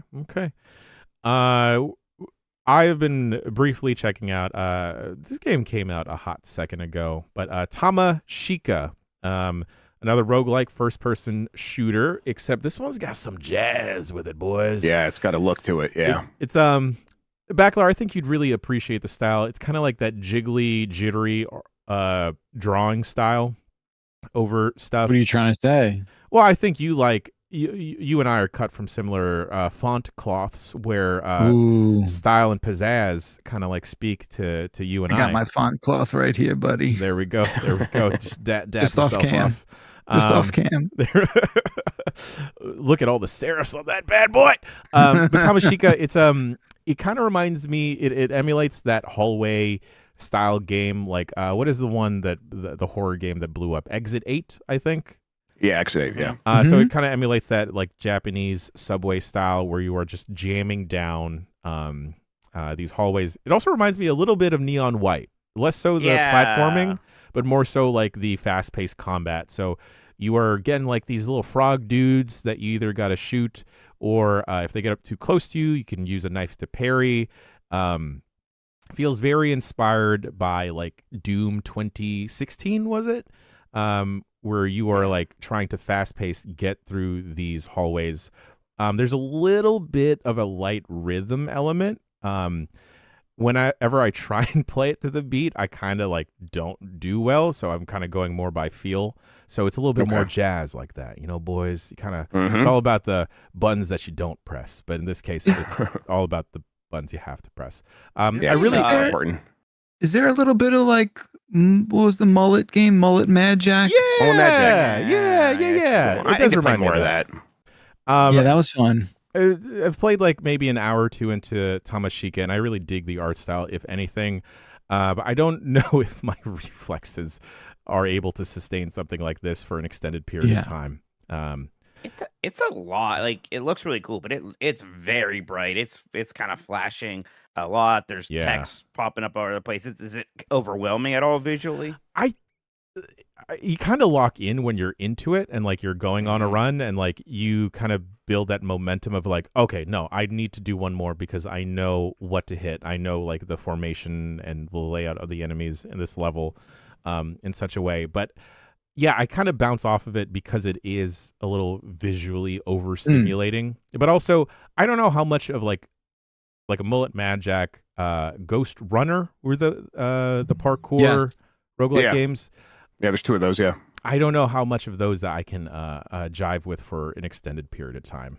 Sometimes, I was gonna say it sounds like, Mikey. If you don't mind me speaking for you, Mikey, I do apologize in advance. It just sounds like this is the sort of Disney ride that like you're gonna hold my backpack while I go on it, and you'll just give it back to me and I'll tell you all about it and how I don't think you would have liked it. Yeah, I'll be like, it's a good thing you stay behind. It's a good thing you stay behind. Yeah. I really, really like the look. Yeah, yes, Jeff Grubb. Are there leaderboards? Yes. Good question. I'm installing it. This man needs to be on the board. Just like put it on the board. Back to Mo with the leaderboards. Mo. That's right. Some people on this podcast are anti-Mo from Guts, and we can't get into it. I didn't say I was anti-Mo, did I? I just wanted to see the life leave his eyes. I forget. Oh shit! Now I can't remember what I said. I wasn't anti-Mo, chat. I was not anti-Mo. I was just sort of like, yeah, whatever. What was it? Fuck! Why'd you do this, Jan? Because it bugged me so much. But what did I say? I don't remember. I don't. You said Mo is a piece of shit, I think. No, I did not. Overhyped, worst TV referee of all time. Here's what I said. I remember now because I hold this true and I stand by it. Oh, he's doubling People down. People were saying Mo over Mike O'Malley, and I was like, I think Mike O'Malley did a lot of the heavy lifting on that show. And I think I said that I got no problems with Mo. She was did great. You call Mo a cop? Yeah, I called Mo a guts cop. An aggro cop. Are referees cops? Yes. Kinda. Sport cops. What do you mean? They get booed incessantly. People aren't old apparently in chat, Mo. It was a referee on the Nickelodeon athletic game show Guts. Yes. All right. And she was unforgiving because everyone knows. Everyone knows on Guts, every episode, there was one kid who was just not coordinated enough to be on the program, and they kind of like have him on as like a pity contestant, and Mo would just like be brutal to that person. I would love to. I know it could probably make it at this point, you know, with how 3D printing is and everything, and like just go on Etsy. But I want a shoot piece of that aggro crag. Yeah, I get it. I feel like so many things in my life would be solved if I had a piece. It lit up. I fantasized that it was like 40 pounds. Yeah, huge. They must go up on eBay from every now and then. When talked about it before. People have a hard time finding it. Yeah, use your saved up GameStop credit or whatever, and we'll get to that. That's pretty good. Don't worry. We'll get to that. But last week on UPF, Jeff Grubb, you and the crew played Forbidden Solitaire. Yeah, and then I played some more of it today, actually. Forbidden Solitaire is really neat. It is a game from this year, but it pretends like it's a game from 1995. Cool. But then it also has a pretend OS in it, which is I heard recently, like the people that make those kinds of games, pretend OSs, are trying to get that to be a genre on Steam, and it really should be, because it's nice. like Yeah, every time I sure. see it, I'm like, oh yeah, I do want that. Yeah, that's a great idea. Game does a good job of it. It gives you a Windows equivalent with like the background, and you like log into the character's account, and you open it up, and your sister DMs you and messages you, and has like information about the game, Forbidden Solitaire, that you saw as a kid, and your mom wouldn't let you play it.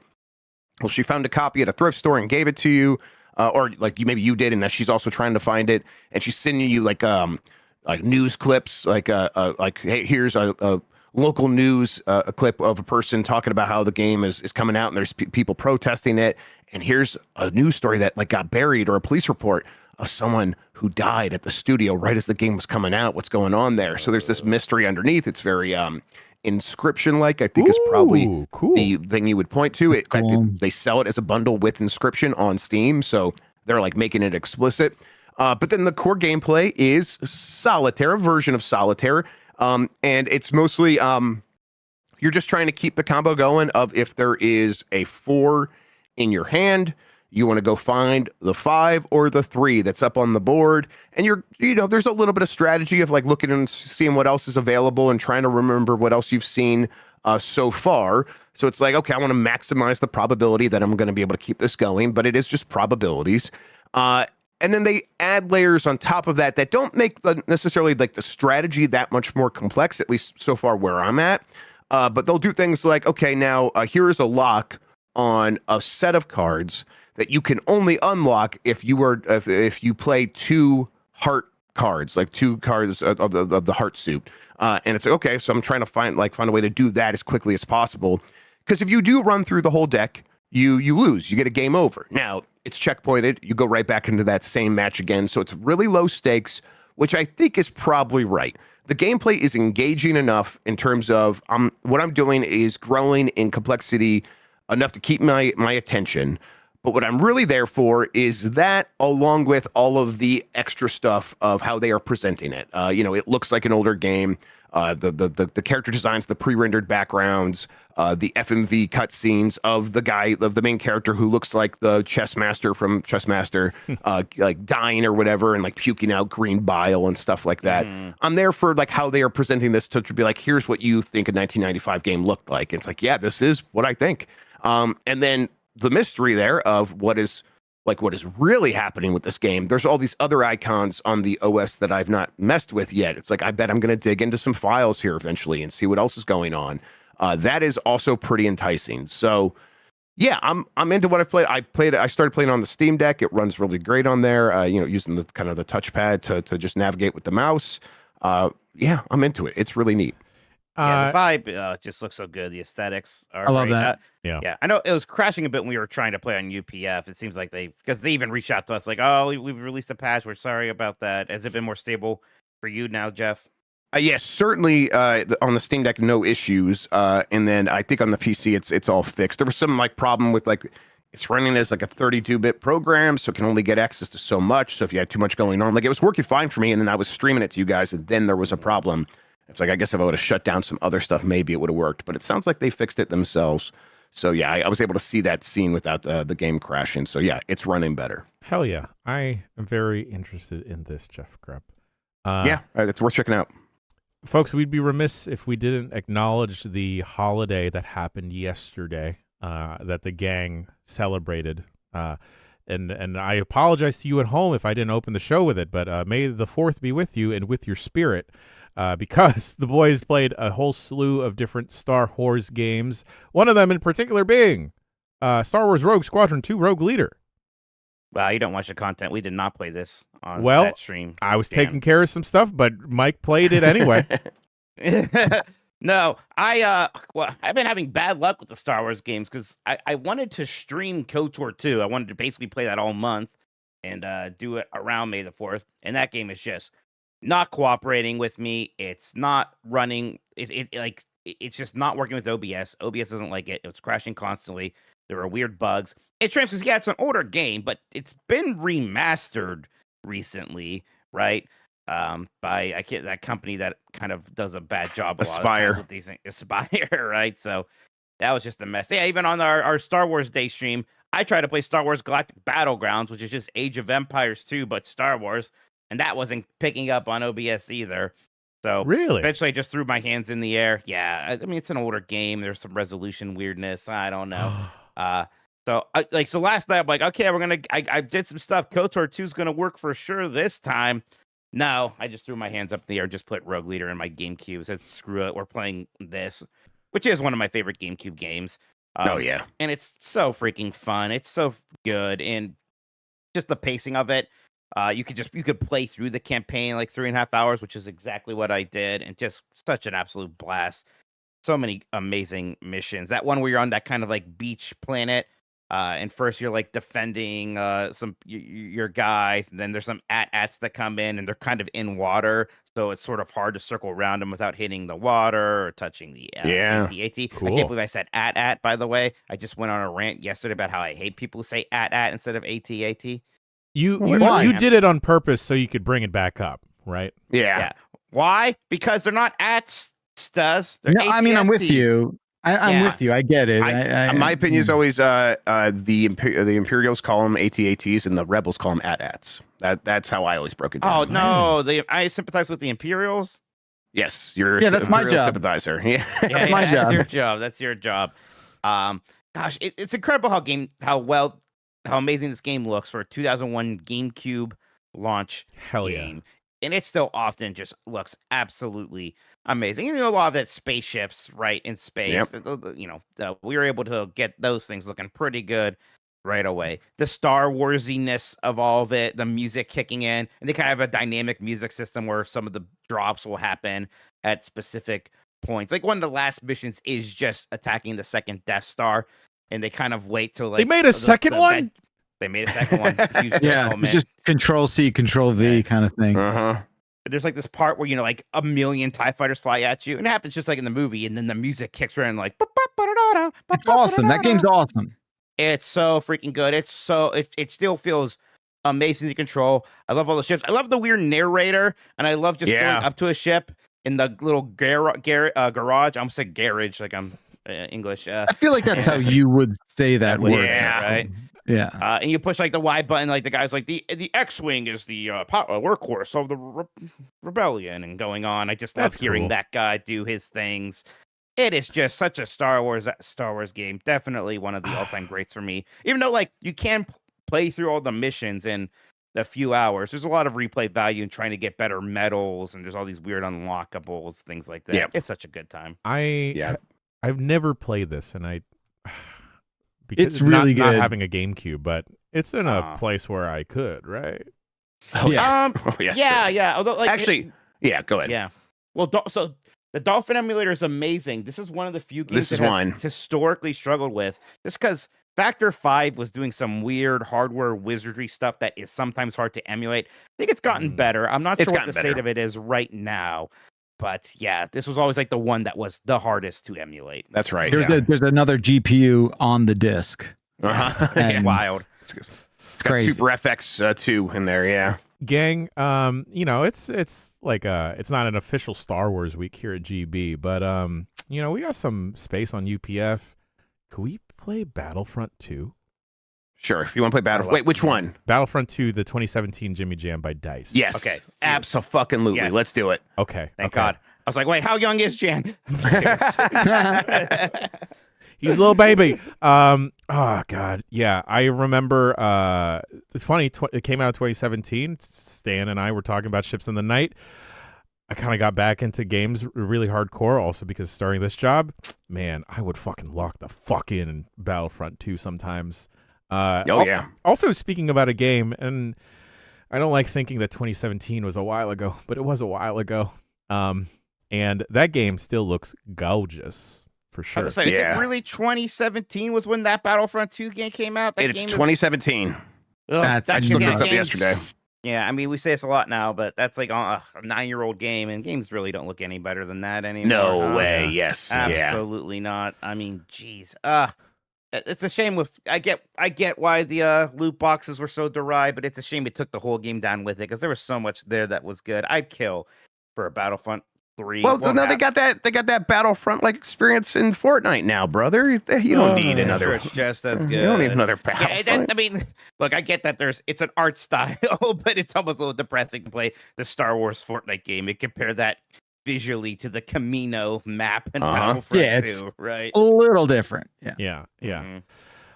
Any other video games y'all want to talk about? Any little tidbits? I mean, I played Buck Bumble. I'm wearing the shirt. It reminded me. Yeah, I'm like, man, I need to actually really play that Buck game. Bumble, like the Hornet. I thought it was just a Hornets logo. It looks. I think it's meant to look like it, right? Yeah, but that's Buck Bumble himself. Yes. I always knew that you. Yeah. I always knew, Grubb, that you knuck when you buck. I knuck when I buck. I never stop celebrating B Week. I'm doing it all. I'm holding it down, and that game it's weird, like a lot of N64 games are. But once I started getting into it, it's like, I do like flying around. You just kind of have to like, it's like F1. You either have to always be accelerate or always on the brake. You kind of can't just like rest in between because the character's uncomfortable to control in that situation. But as long as you're holding the brake, you can then like look around and fire. And then once you're flying around, it's like, okay, this does feel pretty decent. It's not as good as some other flight games like Star Fox on N64, but it's doing a different thing. It's got these levels that you're exploring. So it's in this weird space between a mascot 3D platformer and a arcadey flight game.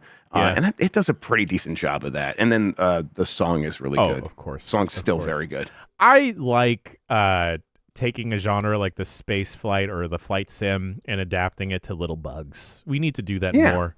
Shrink it down.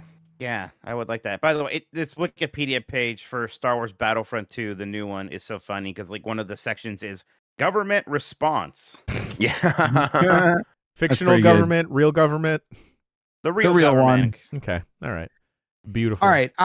I'd like to posit a topic of conversation that I think might be worth the discourse here on the show today. Are you gonna defend the Death Star again? Not today. There'll be plenty of time for that next year. Is Dib old enough? Is Dib ready to play Uncharted? Ooh. Oh, Dib is 11? 11. Yeah, I think. I mean, has he played games where like the standard enemy type is just people and you shoot them? Because that's really Fortnite, the big thing. Is right? just... He's played Fortnite. Of course, he's a Fortnite legend. I mean, we all know this, but the problem, like, so it's just so much casual murder. Like, it's a lot of casual murder, and there's that little narrative dissonance of it. Yeah, he casually murdered all those old games journalists when he played Rocket League on Giant Bomb that one time. So I think true, and I'm not sure I think he can handle it. The bloodbath witnessed during that segment could even be matched in the most aggressive moments of Uncharted. True, exactly. I'm sort of on the fence with this. I don't care about the language. The language does not matter. Yeah. I mean, it's just the amount of shooting people to death. And they're all T for teen, right? They're all T for teen. Not that fucking matters either, I guess. Yeah, but... I don't think any of them are rated M. I think that's right. Has he seen a Raiders of the Lost Ark? Just kind of. Oh, buddy, no. I don't think he's ready for like faces melting. The end of the movies. Raiders is probably. Was Raiders PG? Like, wasn't Raiders like the first Raiders PG-13? is famously the first PG-13? Is that what it's famously the reason we got PG-13? Yes. Yeah. Okay. Right. Yeah. It was PG because there was no PG-13. Right. We couldn't do any better than that. Got it. Yeah. Exactly. That is certainly a PG-13 movie. Was it that or Temple of Doom? Because Temple of Doom might have even... Right. Maybe it was Temple of Doom. Yeah. It was one of the Indiana Jones movies. Raiders was that. The Temple of Doom also had a PG heart-ripping rating, and people are like, guys, we need something in between PG and R. Yeah, maybe maybe we need to fill in the chasm that occupies the distance between PG and R. I think he's ready. I think it'll be less the murder and more the thematic murder. What murder? Okay. Right? Right? Yeah, go ahead, Jan. Oh no. Please. I want you to finish. I realize I have something I should talk about. Yeah, I'm just trying to like weigh it. You know, we were we were hanging out Sunday, and he's playing so much of this fucking Minecraft mode, and it sucks so bad. And I'm just like, dude, you gotta play something cool. Stop being such a dork. Yeah, I Play guess I'd something cool. rather let him deal with the trauma of murder over the Well, Minecraft slot. I Right? feel like it's like baby's first murder, right? Like baby's Yeah, first, sure. like, you know, Right, like yeah. that's what Contra, Uncharted we're is. younger than that, right? I get the Yeah, but come fidelity on. wise, it's different. I get it. I think with Yeah. Dylan though, like not only should he be checking out actually better games and like fully fleshed out stuff, but like I think there is the cognitive ability there to discern like, oh, this is video gamey violence versus like Oh, actual of course. violence. Yeah, without a doubt. Yeah. That's easy. I'm not worried about that either, right? Like I think he's sensitive to that sort of intense stuff. And I think what's gonna wind up for now, maybe putting this on hold is more of his sensitivity to like, oh, this is a little spooky, it's a little scary, the stakes are a little higher here. Like maybe I think that's what's might turn him off more than the actual murder. And murder? he doesn't he doesn't like the blood. And there's really not a lot of blood in Uncharted. Yeah. Because if there was, it'd be M. It'd be M. Yeah, it's not really bloody. Is he old enough to have a crush on Elena Fisher? I thought you were going to ask if he's old enough to have a gun. And we live in the U.S. course. The answer is yes, of Yeah, course. it's born that way. Yeah. Standard issue as he was leaving the hospital. Yeah, Bruce said it the best. So yeah, I don't know. We'll see. Is he? Yes, he is old enough to have crushes for sure. I'm seeing that play out in real time. Breaking hearts fun. over here. Yeah, Gang, I'd be remiss if I didn't say this. Backlar and I did a preview of it, but I checked out 007 First Light. I'm getting excited. Yeah. Gang, go watch that video. Backlar and I talk over some B-roll, and you really need to see this game in action because, admittedly, I was very skeptical because I'm used to how Agent 47 controls in an IOI game, and that doesn't necessarily lend itself to the level of mobility and flexibility I think like the character of James Bond needs. And I've said this on Blue Sky, I say this a lot in the video, but this is what happens when you inject Hitman's DNA into an Uncharted game, because like that's what it feels like. Also, this characterization of James Bond, he's younger. This is like not quite year one, I think, but it's like early stages of becoming a 00 agent. And the voice actor they got, the writing that they have for this James Bond, very, very charming. He's got the swag, very much cherry picking the different parts of Bond to throw into this guy as a character. And he also seems like a good dude because it is so early into his career. But the gameplay need to talk about because you still have the Hitman stealth and the shenanigans, right? But where I think it really shines is the gunplay and the combat. I never really liked getting into like a gunfight in Hitman. It's just never how I approached those games. I didn't like how it felt. Also, like the melee combat never really clicked with me either in the Hitman games. I'd always had to be a quiet, stealthy boy hiding in a costume, silently bipping dudes from a distance, or using the patented coin tactic to get people separated. The classic. But here you have the option, and you're encouraged to do both. You can go quiet, and they definitely throw you into scenarios where you have to go loud, and it does feel like a gigantic action sequence from a Bond film. One of the things that Jeff, I think you're particularly wowed with is the utility of the watch that you have, right? Yo, this watch, let me tell you, this watch is powerful. Yeah. Okay. Because OP watch. Bond, much like Agent 47, is a man of gadgets, and the watch is a major component. And you have like the bioweapon side, and I don't mean like a terrorist bioweapon, but like you can make people get queasy or their tummy hurt or throw up. But you also have a tech side of your watch where you can use that to just quickly blind someone with a laser from your watch, or you can use the laser to quickly laser off a lock on a door to like get through it. So it really does open up different avenues to approach a situation. In the demo that I had, there were multiple different like areas of interest to how to get up to like the upstairs place. And I was talking with a friend of the site, Miles, and he had approached the situation in a completely different way that I didn't even come across. That felt like a fully involved experience. Like I showed off in our little video a security route where you have to like talk to a security guard, get the info of a name, but then in the process of that, you kind of got to do some like swarmy, slick James Bond action to like get the codes and everything, and then like charm your way into it. Charm is also a factor in the game. If you do like a stealth takedown, or you do something stealthily, or you get like a particularly stylish kill in the game, you get rewarded. And I, for the life of me, do not remember what they're called. I'm just going to call them swag points. So it is an additional meter that you get swag points on, and you can use those swag points to purposely kind of like lull an enemy in, where it is kind of like a freebie of like a free distraction, like a guaranteed distraction. So say you get caught in a hallway, and instead of it kind of like messing up your whole flow, you just hit the charm button or the lure button, and then you kind of diffuse the situation, and you have like an easy way to get out of it, whether it's like a takedown or you just walk on your way and just exit the door. I think it's gonna really, really hit with Hitman fans and people that have been clamoring for something like another Uncharted game.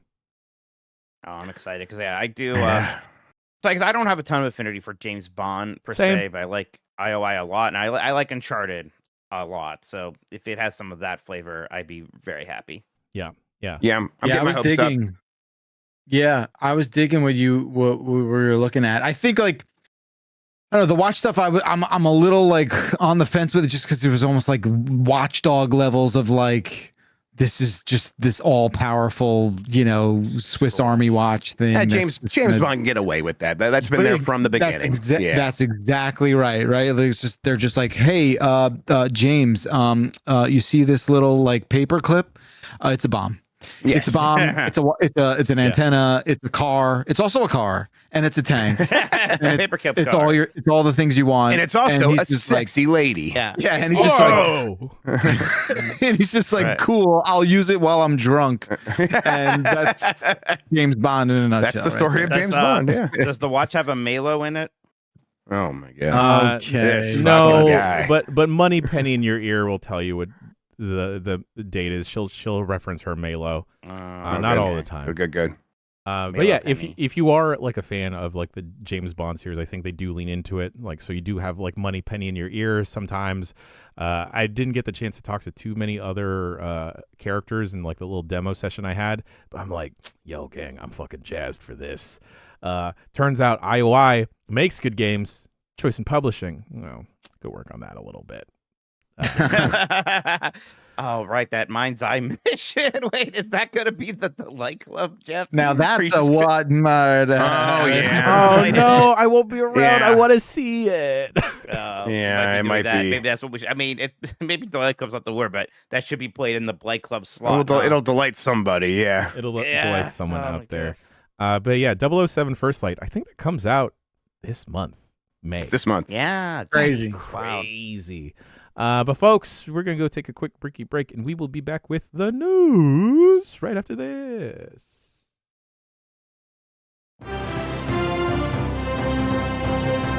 This is Jeff Grubb with the news.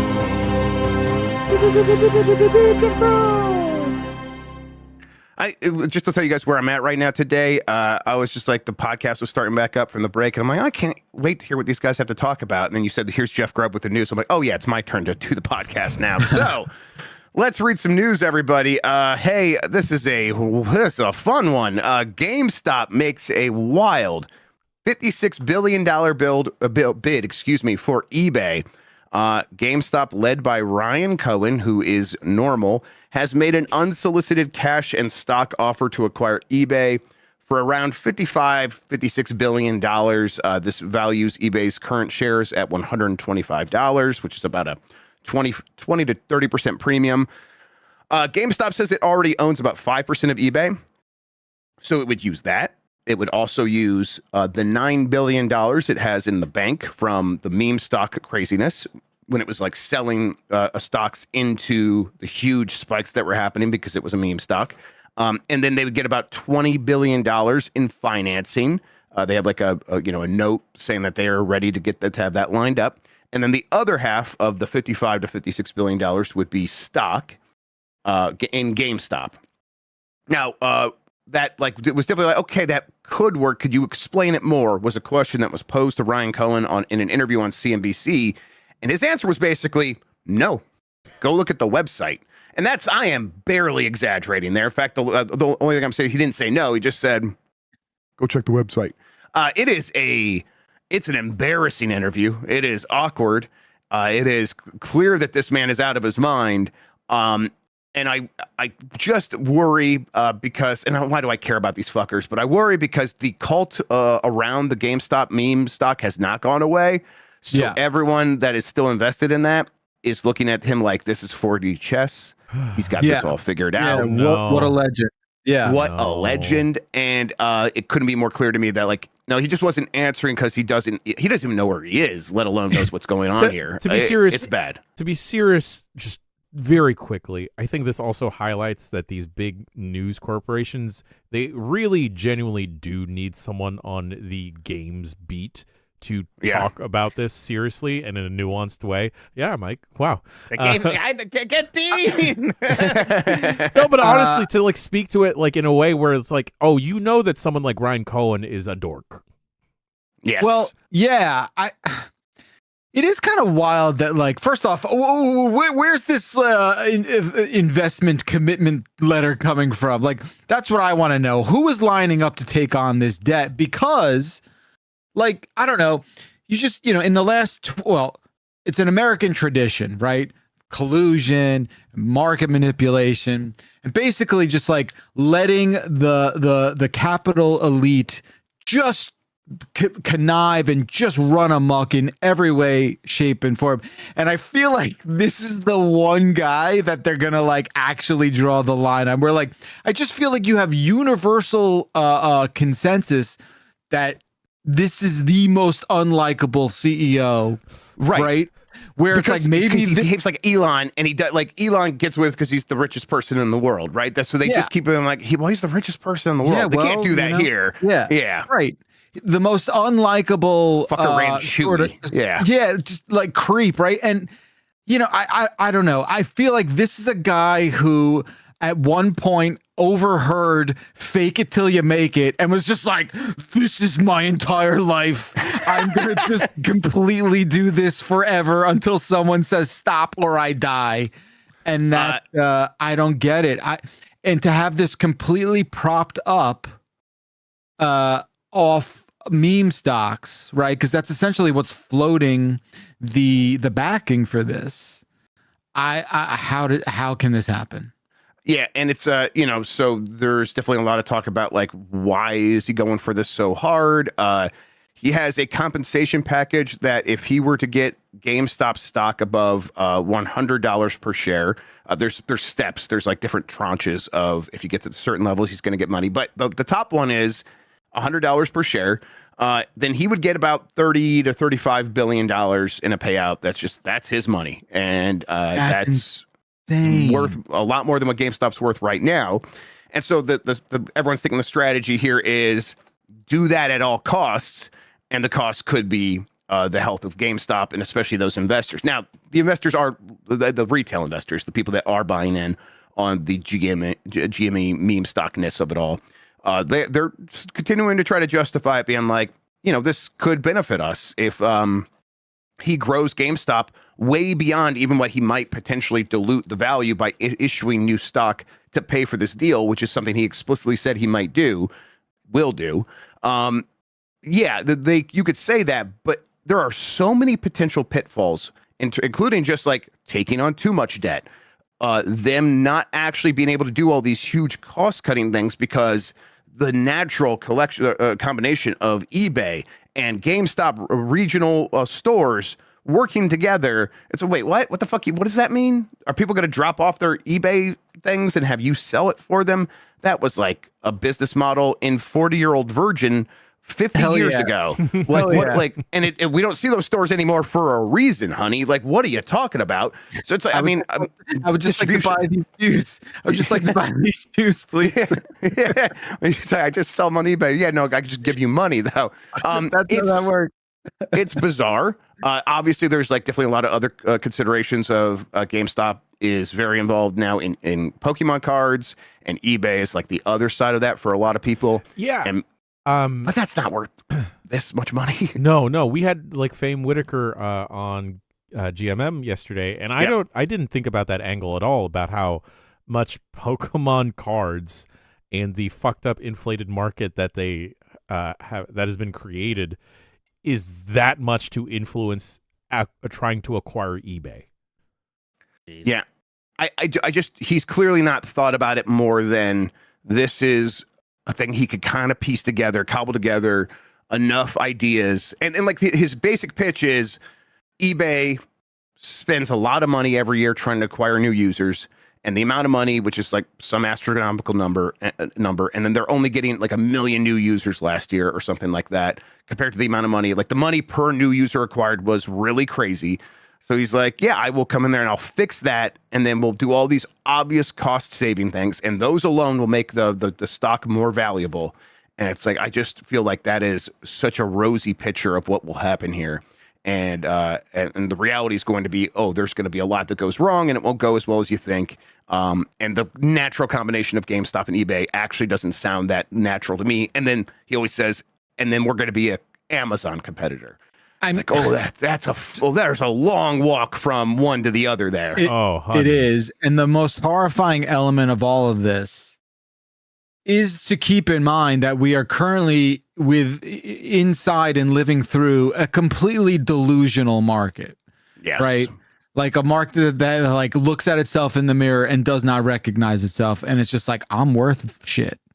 I know everything else is on fire, but I am still inexplicably valuable.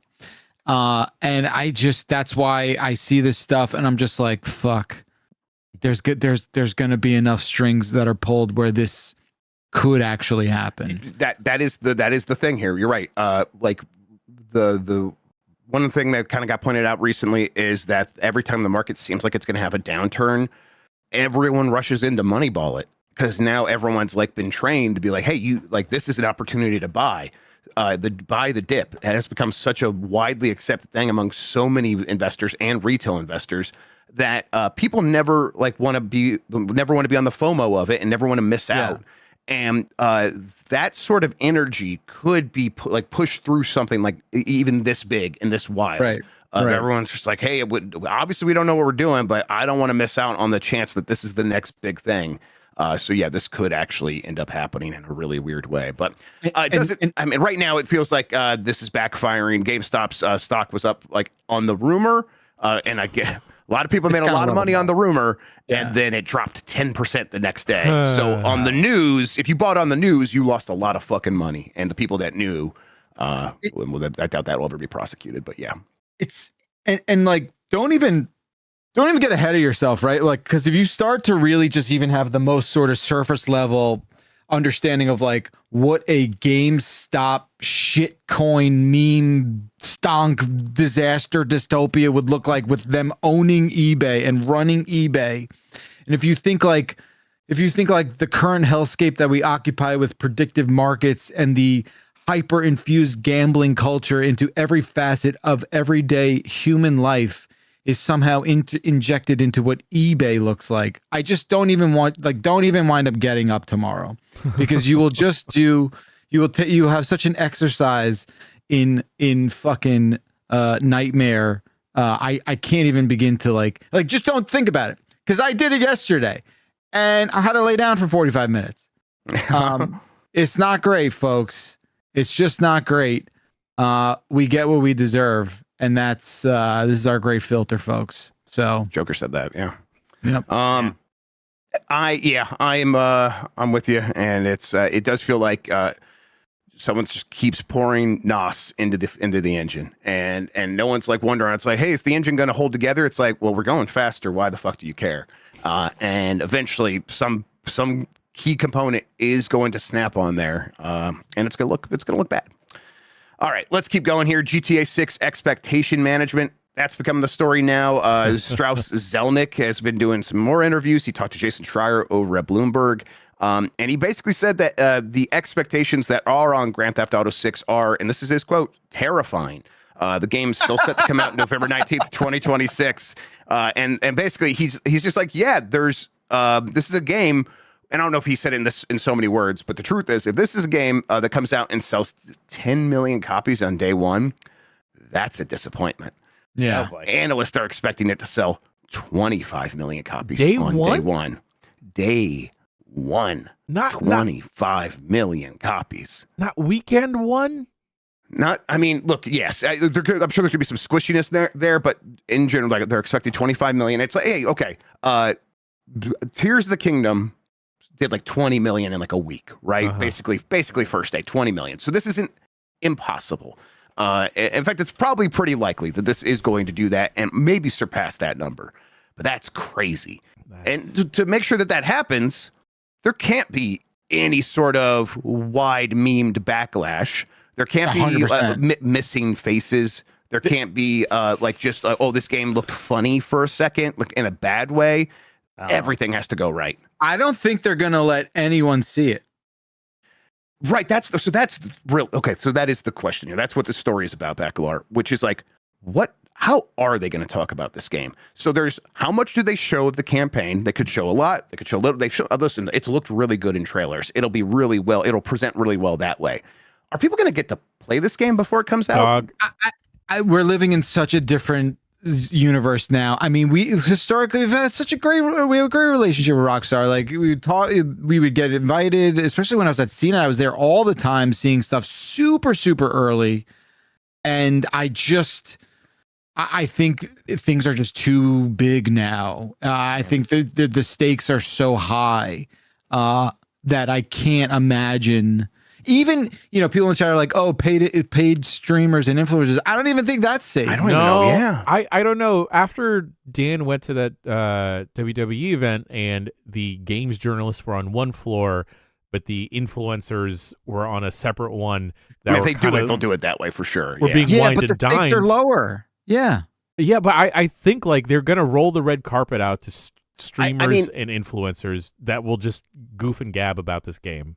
Divorce Cougar in chat, I don't think it's too far off. Like Logan Paul on Netflix feels like the kind of thing where they would do something along those lines. Speed to do something, right? But like, right, and they'll do it like as a big like on NBC. Like they'll get it like on TV or something. Like it'll be beyond what we've seen before. But I don't even know if it could be anything other than like a presentation. Yes, where all the messaging is completely. And even that falls short, I think, of what people want and could even be a risk in its own right. There's so many questions because, all right, they're certainly going to sell the game here that people are going to be playing on day one, which is mostly the campaign. There are so many other things to consider. We've talked a bunch about, like, when do they talk about online? Do they promise, do they begin making promises about what that's going to be before people buy the game initially? Or do they save that for like, hey, that's coming 6 months down the line, so we're not even going to talk about that right now. But then there's the role-playing side of it. There is the user-generated content side of it. We know these are all big parts of Grand Theft Auto 6 because Rockstar's made those acquisitions years and years ago. And when we look at we got numbers recently about spending on Grand Theft Auto Online for different platforms. And it was, everyone pointed out, the Xbox One, not the Xbox Series, not the PlayStation 4, PlayStation 5, PlayStation 5 Pro, any of this stuff. The Xbox One, more people spent money on Grand Theft Auto Online on that platform than PC. And it's like, I kind of think about it. It's like, oh yeah, that's because on PC, people use that game for free stuff like the role-playing servers and a bunch of user-generated content. It's different. The mods, like that's way bigger on PC. So now they're trying to like capture that. And it's like, how much do they talk about that? Because in like the lead up to this game coming out, most people are just going to want to hear about the campaign. That's and if they like decide like, well, yeah, but we got to sell all this other stuff because we want console gamers to know about role playing and all that stuff. They could stand to dilute the message. It is a tough line to walk. It's a very narrow path. And if I were them, I guess I would probably lean towards let's save everything that's extra for after the game comes out. And right now, just say Grand Theft Auto 6 is the campaign, and then we take it from there after, like, in the following weeks. But I don't know. I don't know if that's what they want to do for all these major investments that they've made, major acquisitions. And even that, they have to weigh is that a disappointment announcement, right? Like, is that is the perception of something like that this thing is like not nerfed at launch, but certainly not wholesome, right? Yeah, like that's wild. Yeah, it must be such a complicated web to try and unweave, to dismantle, like, and convince people to transition over from GTA Online from 5 to 6. Yeah, that's got to. I mean, that has to factor into that calculus. I understand the pressure. I also don't have a whole lot of sympathy for them over it, right? Like, you're the guys who want it's more to make fascinating. Yeah. It's like you guys want to make the biggest game in the world, and remind us how it's going to be the biggest game in the world, and all that stuff. And now nobody can even make games like this except for you. I'm like, all right, deal with the pressure then. See how it goes. Yeah, it's there is not an impossible scenario here where something key does go wrong and this all blows up right in front of us, and no one knows what that looks like. So I get being there is grace for these things, like Cyberpunk. Did have that, and now everybody's like, that's my favorite game, right? Like, after years, though, real quick after years, but maybe they can't afford a year-long reset on GTA. I mean, it's just like the blow up could be even bigger than that. Like what happened with Cyberpunk was taken off the PlayStation Store, and it was a worldwide story when that game fell apart at launch. Like, people were actually interested beyond our sphere. Grand Theft Auto is obviously, like, potentially way bigger than that. Totally. And Cyberpunk also had, like, a really, really strong kind of preview, right? Like, Cyberpunk was also coming in hot, where people had this inflated expectation based off of how that game showed up at E3, and their pedigree. It was the next game from The Witcher 3. Exactly. That game was exactly. But, there's a lot of that here too. I mean, we're not going to maybe get previews, but trailers, and just it's the next Rockstar game.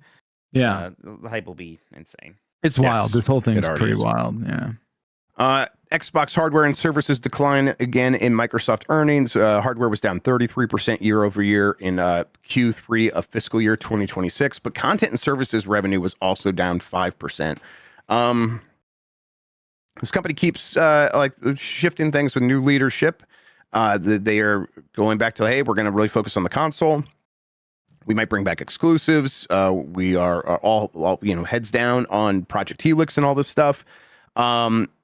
Does it feel too little too late to be able to, like, undo what we're seeing in these numbers, where people are certainly not buying the hardware, and it's not like the games are supplementing the losses there?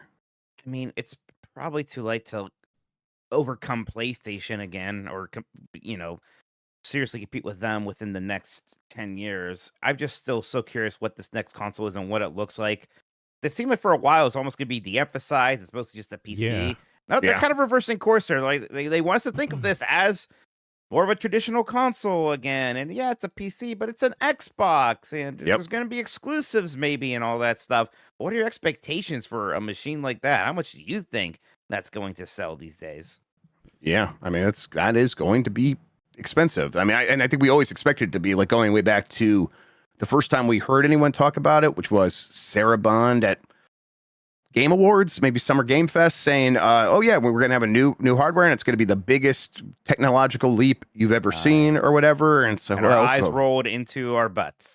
Yes, into our butts. And then we said, well, if that's the case, how much is it going to cost? Probably at least $1,000. That was before we ever were talking about tariffs, and before we ever talking about component shortages and the AI run on memory and storage. So this thing could be extremely expensive. And then how does that make sense for still being an Xbox console? Wait till you see how good Star Wars Battlefront 2 looks on that thing. Okay, well, now I'm excited. Call of Duty finally appears to be done with PS4. This is I always think about, like, man, they're just gonna keep releasing them on PS4. No, they're done apparently. So there was a rumor that the next Call of Duty was going to be on PS4. And this actually caused the Call of Duty account on social media to be like, hey, we don't know where this started, but no, the next Call of Duty is not going to be on PlayStation 4. So this will be the first Call of Duty in 13 years. Yeah, not 2013. Wow. I had to look it up. The PS4 Holy came out 2013. It is older than you think. 13 years of Yeah. actively getting new Call of Duty games, Crazy. and it's finally done. And I'm like a little shocked it's actually done, but does this mean the next game is going to be better, or is this another too little too late? Because I just don't think it matters. I don't think it know, matters either. dog. I think it saves the money, right? Like at a certain point, you had to pull this Band-Aid. It's wild that there's like a lineage starting with Call of Duty Ghosts. I almost said StarCraft Ghosts. Call of Duty Ghosts. So whatever the last one was, man. Black Ops 7. Man. And I just pieced together why this is happening because Grand Theft Auto 6 is here. That's why it's happening. Because they're like, oh, That's the everyone. game. If anyone that was holding off on buying the next gen system up until this point, they weren't getting for the new Call of Duties. Yeah. Well, now Call of Duty and Grand Theft Auto 6 is a good reason to upgrade. So Final Fantasy 14 recently was just like, hey, just a heads up, like in about 2 years, we're gonna be done supporting PlayStation 4. Yeah. So like that's it's happening now, right? People are kind of moving on. Like, even like the games that made sense to linger there for a long time, because there are a lot of PS4s out there. And even they're like, this thing's too old, everybody. I mean, that hard drive is going to be a limiting factor in like what they can really do with those games. So that will be nice for some developers, but it won't show up immediately in Call of Duty, I don't think. So, yeah. All right. Valve says Steam Deck 2 is still in development, but shortages are a problem for making that thing. Valve's Pierre-Louis Garofis, I believe is how I would say that, told IGN and VGC that Valve is hard at work on the Steam Deck 2. This comes as the Steam controller just launched yesterday and sold out immediately. And this also comes as we're hearing reports of the Steam console, being shipped in huge numbers to the United States. There's a possibility that is just more Steam Decks to replenish the supply of that. That has been hard to get in the United States. But sounds like chances are this actually could be either the Steam frame or the Steam machines. So they're continuing to make the hardware actually work and come out despite all of the problems that they're having. For Steam Deck 2, it's like sounds like they're going to, we'll figure that out despite all these problems. They will cause problems, but the real issue is what they keep saying about it. They want it to feel like a major upgrade when they actually release the Steam Deck 2 versus the Steam Deck. That is probably another couple years out then. So one or two before we start really hearing about that thing. But I guess the question is, like, have they established that as the obvious go-to for PC handheld gaming, or is the market, which became very crowded very quickly, so crowded that they will just be another option there? I think it might be a little bit of the latter, Grubb, because like on social media or like ads, as I'm scrolling through social media, I've been seeing a lot of heat on the street and people pushing the Asus ROG, the Xbox Ally, really, really hard. And then I wonder, this doesn't apply to me, and I don't think it applies to our audience, but I wonder with like the general audience, because you can't find a Steam Deck in a big box retail store, does that harm it at all? Point. Does the name brand of Steam also intimidate people versus seeing something like Asus, where people have come to associate or Xbox on there, associate that brand with something that is more like pick up and play? Yep. I mean, I think that those are questions that they'll probably want to continue addressing with the Steam Deck 2. I mean, God, I don't know if they ever actually. At one point, I'm like, they'll put the Steam Deck in retail. They haven't needed to. And they're not doing it with the Steam controller or Steam machine, Steam frame yet. At least they haven't announced that. That could change. But at some point, I feel like that is the next step for these devices and could open it up to a lot more. But I don't know if that'll ever actually happen. All right. Denuvo and 2K had to add a 14-day online check to their games, to the 2K's games that use Denuvo, which is the anti-piracy, anti-tamper tool. Because a bunch of crackers, not those kind, a bunch of people were able to crack open the game and get in there, and basically they just destroyed this check. It doesn't do anything anymore. So they have instead been like, okay, well then you have to check in online with your game and prove that you own it.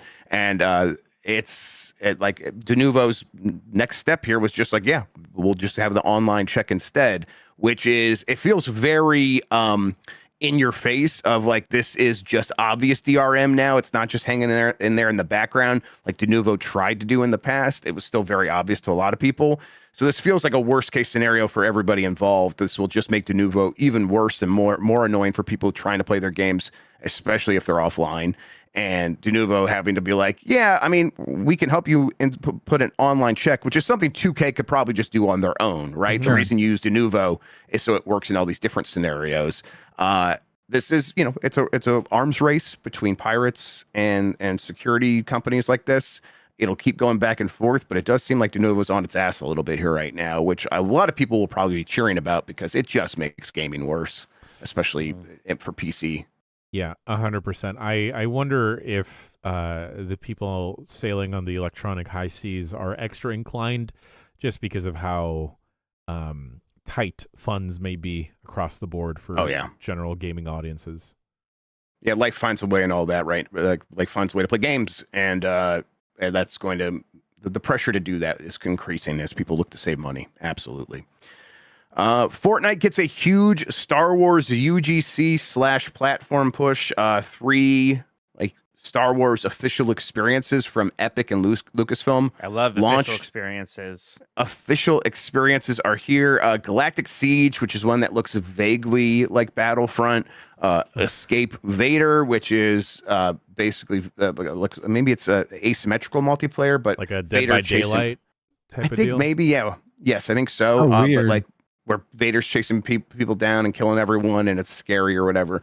And then Droid Tycoon, which I'll remind people for Fortnite, Tycoon just is like an idler. It means that you're taking your hammer and you're banging on stuff to make it shoot out points or money, and then use that money to make even more stuff.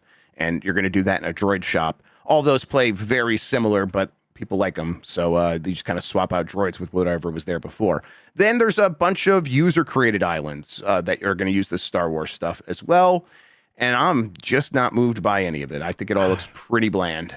Yeah. Yeah. Some of the Star Wars, at least a lot of the skins have been there for an extended period of time now. But I can't say any of these particularly move me, or I'm seeing people move to dip back into Fortnite. I think the last big thing was probably The Simpsons. At least The Simpsons stuff was great, man. That was good. Yeah, that's going to be tough to match, right? Anytime soon. I mean, the level of involvement and production there was on a different level, where this surprisingly is not. I think that's just kind of where this game is at, though, where it's there is the way that this game makes money by bringing people back, and then there's the way the game makes money by satisfying its marketing partners' desires. And right now, that's Disney in a big way. And that's they did $1 billion investment, and they're probably going to do even more going forward because the current Disney CEO seems pretty hot on Fortnite. So they're like, hey, let's just keep doing this stuff and let's get that next big investment from them. And that's the money we care about. So it puts Fortnite in a weird spot with the people who actually play Fortnite. Yeah. Yeah. Cause this is all anecdotal, but, a lot of the younger Fortnite audience, Grubb, I think you reported on this, rejecting the Italian brain rot stuff that got thrown into Fortnite. So I don't know if this doubling down of an IP is gonna land well with those players. Yep. All right, let's hit these last couple of stories. 007 First Light on Switch 2 is still coming, but it needs more time. Chris Dring was interviewing IO Interactive CEO Hakan Abrak, and they basically Dring was like, "Hey, are you going to do a Borderlands 4 to this?" Meaning that Borderlands 4 was announced for Switch 2, and then it got delayed, and then it got delayed indefinitely, and now it's obviously never coming. And Abrak's like, no. We have it running. We're looking at the game. We don't want people to complain when it launches that it's not a good version of it. So we're going to make sure that we get it to that point. Sounds pretty simple. And it does sound like developers and publishers of this scale still want to support Switch 2. Yeah. But they're also not to the point where we have to rush it and make sure that we have put in so many resources that it launches day and date. It's still okay if it comes later. And I think that's right. I think Switch 2 audience is yeah, we get it. We never were really expecting these games, so they are still kind of nice to haves. And I think the question is can these publishers support the system enough that it gets over that hump, and people do think about getting these third-party games on Switch 2 first and foremost. And that might never happen, but it definitely is something they can nurture. I mean, they have to see the success of RE9 and Pragmata on the Switch 2 and how well that's been received, and realize there are people that want our games over there as well. Let's put in the elbow grease and work needed, even if we have to push it back further from the other console release and PC release. Yeah, and I can understand them being careful because I know I was disappointed by Hitman on Switch too. Honestly. I think that's what they're burned from. Yeah, Sure. Yeah, and part of me hopes that whatever optimizations they're doing for this can maybe work for that also. Yes, I don't know. agreed. That's maybe optimistic, but like I'd love the idea of having Hitman on my Switch too, but that version just didn't really feel very good. Yep. Madden NFL 27 appears headed to Switch 2 as well. Nintendo Life reports that an eShop Nintendo website page for EA Sports Madden NFL 27 appeared for the Switch 2. EA released a bunch of FIFA games for the Switch 1. Most of them were the same game with just roster updates in a way that like people would always joke about, but like, no, that's actually what those games were on the Switch. And then they had a couple of other like games released here or there. I think they eventually put out like Plants vs. Zombies and stuff on Switch 1. There was that one year where they're like, hey, we have 5 Switch games. And that was kind of the run of it. That was the most that they did.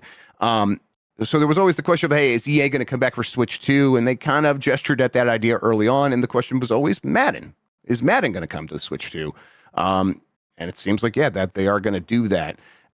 You guys think this is a one-off? Like they've done that in the past as well, where like a Nintendo console would get one Madden and then they wouldn't release another one.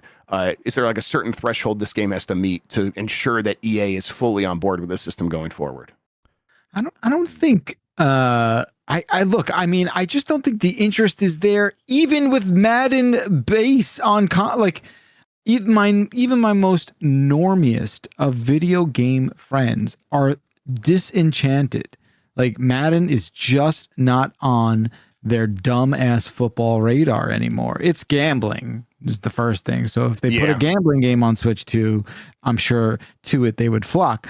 I think this does feel like a flag in the ground, kind of like you're going, okay, here's your first taste of Madden, and maybe you're right that it does get an update down the road, not on a yearly cadence like we normally see on the other consoles and platforms. I actually correct myself. Yeah, I guess Madden 26 did come to the Switch too, so this is 2 years in a row. So that's something. But I think that I think it's still in the wait and see category of they want to continue to do this, but see if Madden continues to grow on the Switch. Maybe not. I think that Madden 26 game wasn't great on Switch 2. I'm like Googling really quick, but I never played it, so I don't know. All right, let's see here. And then, I wanted to take your guys' temperature here regarding the Star Fox and Ocarina of Time rumors. Specifically, Star Fox, the thing was, hey, so that thing's is going to come out in June, and it's going to get announced in April. And if it doesn't get announced in April, that means the marketing changed. And it's like that certainly has happened. It's happened to me with rumors before, absolutely. But other things could be afoot here. What are your guys' feelings on what's happening with Nintendo and those rumors right now? Yeah, I mean, I still ultimately, put a gun in my head, I would choose to believe them. I am certainly opening room in my heart for it all to just not pan out. But I usually trust Nate the hate. There's just logic to all of it as well. I mean, maybe they did realize maybe we should have a big direct, and why not just have the Star Fox thing be part of a direct? They've done a lot of other stuff just as kind of Nintendo Today announcements recently. It feels like, right? So maybe as part of like they're filling out the next direct, like this is a little sparse. Can we actually maybe a couple Nintendo Today like announcements? Those announcements in Nintendo Today, that app. Maybe they didn't like do the numbers that they were expecting. They're like, maybe we should do something better with Star Fox. Oh, Maybe Glenn Powell's busy and they want Glenn Powell to pop up with Miyamoto. That's important. There's always that. Yeah. All right. Well, cool. Mike obviously thinks this is a psyop. What do you think, Jan? I've been Star Fox curious for a bit now. Again, I don't mean to disappoint anyone. Haven't played Ocarina of Time. I'm curious, but at this point, way to do it. I would wait for a remake, and so I want it to be a reality. As you should. I think this is like existing in this weird Goldilocks zone of like an extremely believable rumor. Yeah. But also like I guess the longer it sort of sits on the shelf, it starts to corrode a little bit. I don't know. Is that the kind of vibe? Yeah. I mean, because like a June release date for Star Fox continues to be the rumor. Yeah. And so the other side of that is that the direct that we keep talking about could be coming up, a big major direct. That's also rumored for June. So it's like, oh, is it going to be a shadow drop They for gotta Star do one Fox? eventually. There's gotta Yeah. be a direct eventually. It feels like it's been forever. Yes, in a lot of ways it has, especially for a mainline direct. We haven't had one since like September. Ooh.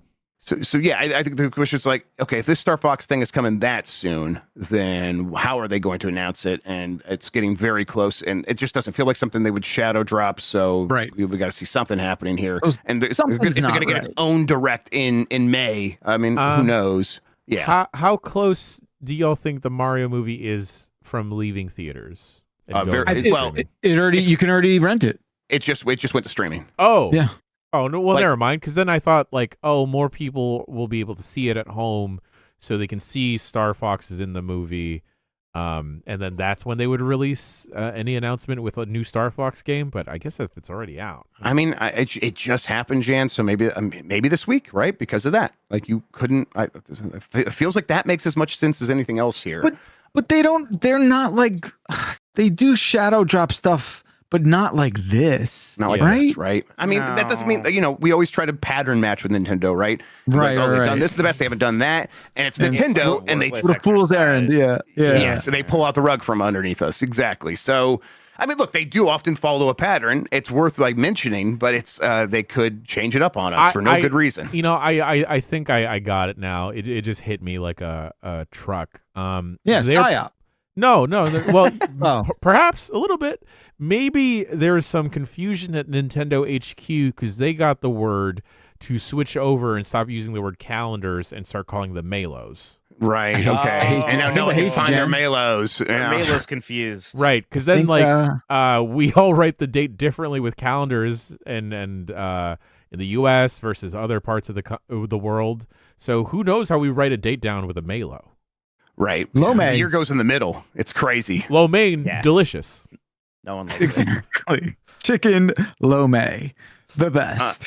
Becco, you keep saying PSYOP. That's part of this rumor as well. That this is Shut the fuck up. This is no for real.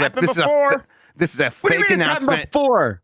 This is a Nintendo PSYOP to flush out the leaks. That's one of the rumors here. Is that this and Ocarina of Time are part of a fake rumor campaign started by Nintendo as disinformation to find out who's doing it. So before there was a rumor about a Star Fox racing game that a lot of people were reporting on, it never happened. And it itself is a rumor that Nintendo sent that one out themselves on purpose to track down leakers.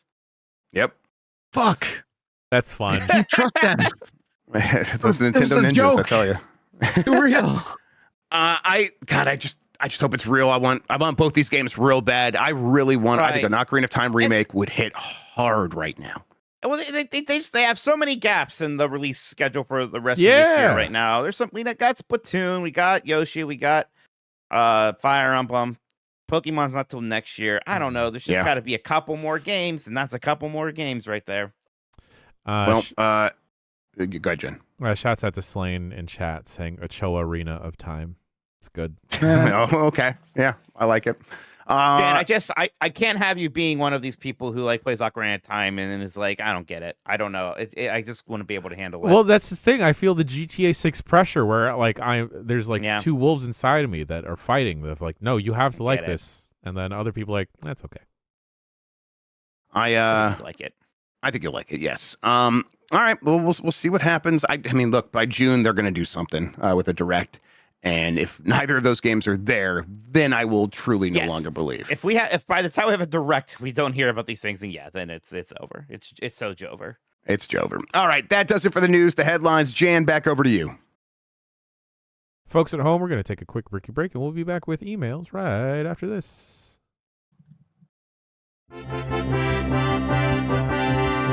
These are the emails for the show. Emails. Bombcast@giantbomb.com is the email address to send your emails to. You can write in about any and everything. You want to avoid an awkward social interaction. You got a fun little recommendation. You need a recommendation and you need some advice. Gaming related things or various whatever things, and you trust us for some reason. Send an email to bombcast@giantbomb.com. Gang, I say this every single week. I've been saying this every single week. We are flooded with emails, and I am so thankful to all y'all. I love the engagement. Speaking about engagement, I don't know, go thumbs up this podcast or like it. somewhere. Tell a friend. Burn it to a CD and put it in your friends' cars. Yes, put it in their new Kia Sorento that you can get. Oh, I am bummed. I think my new car doesn't have a CD player, which I guess makes sense, but I can't listen to my Ridge Racer Type 4 CD anymore. Man, that's weird. You can Wait, I just haven't found it yet. It weird? definitely does not have a CD player. What are you talking about? I didn't think about it. Man.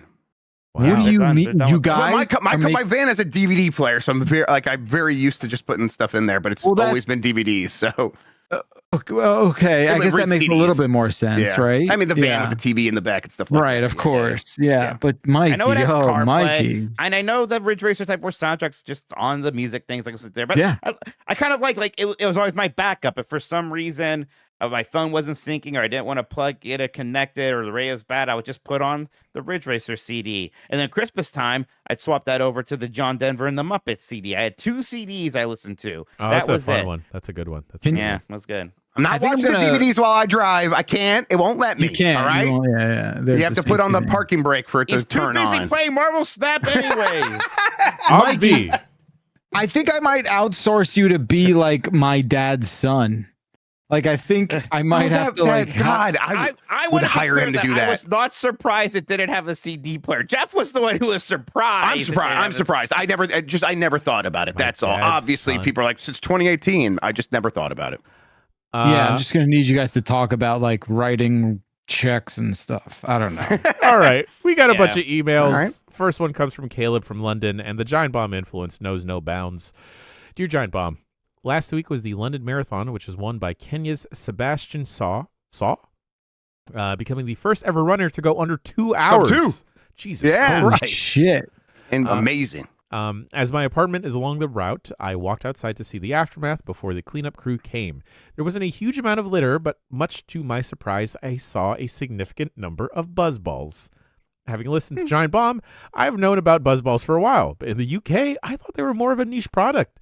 Seeing the buzzball litter has shattered this expectation, and now I realize that buzzballs are mainstream. My question is, which product you own / have consumed did you think was niche, only to realize it had become mainstream when you saw it in the wild?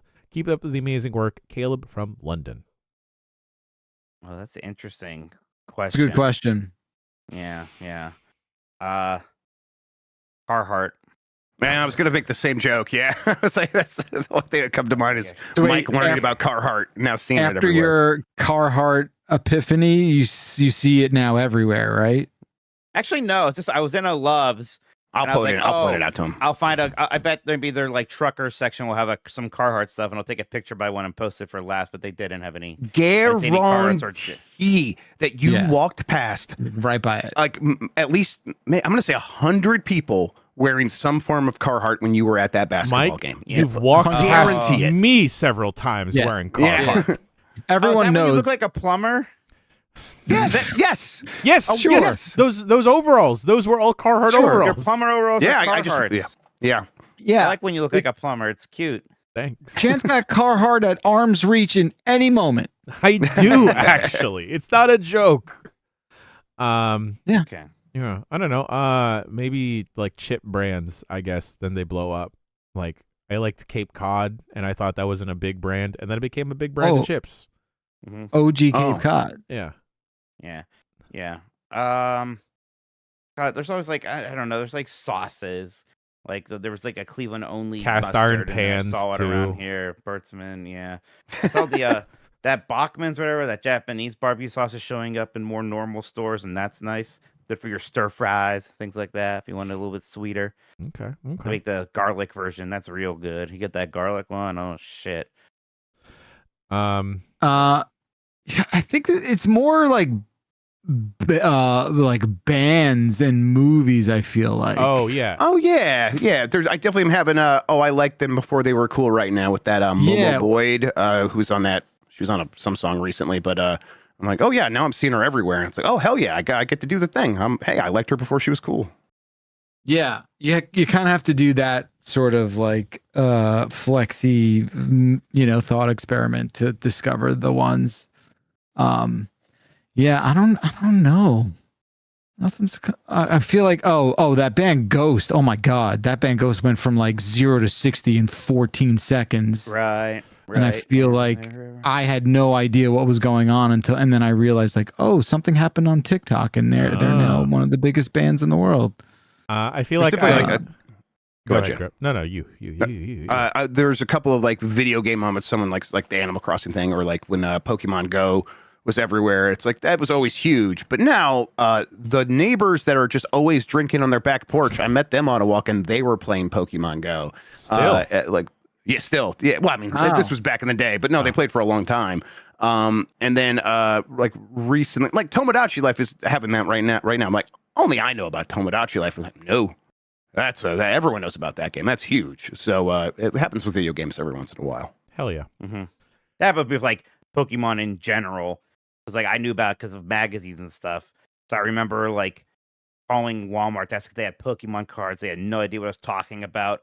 I remember wanting to get the first VHS of the cartoon at Hollywood Video, and I got there, and they thought I meant Pocahontas 2, and they did not have Pokemon. And then, like, 2 weeks later, it changed, and everybody knew what Pokemon was. I never had to clarify myself again. Yeah. It also happens with I don't look, guys.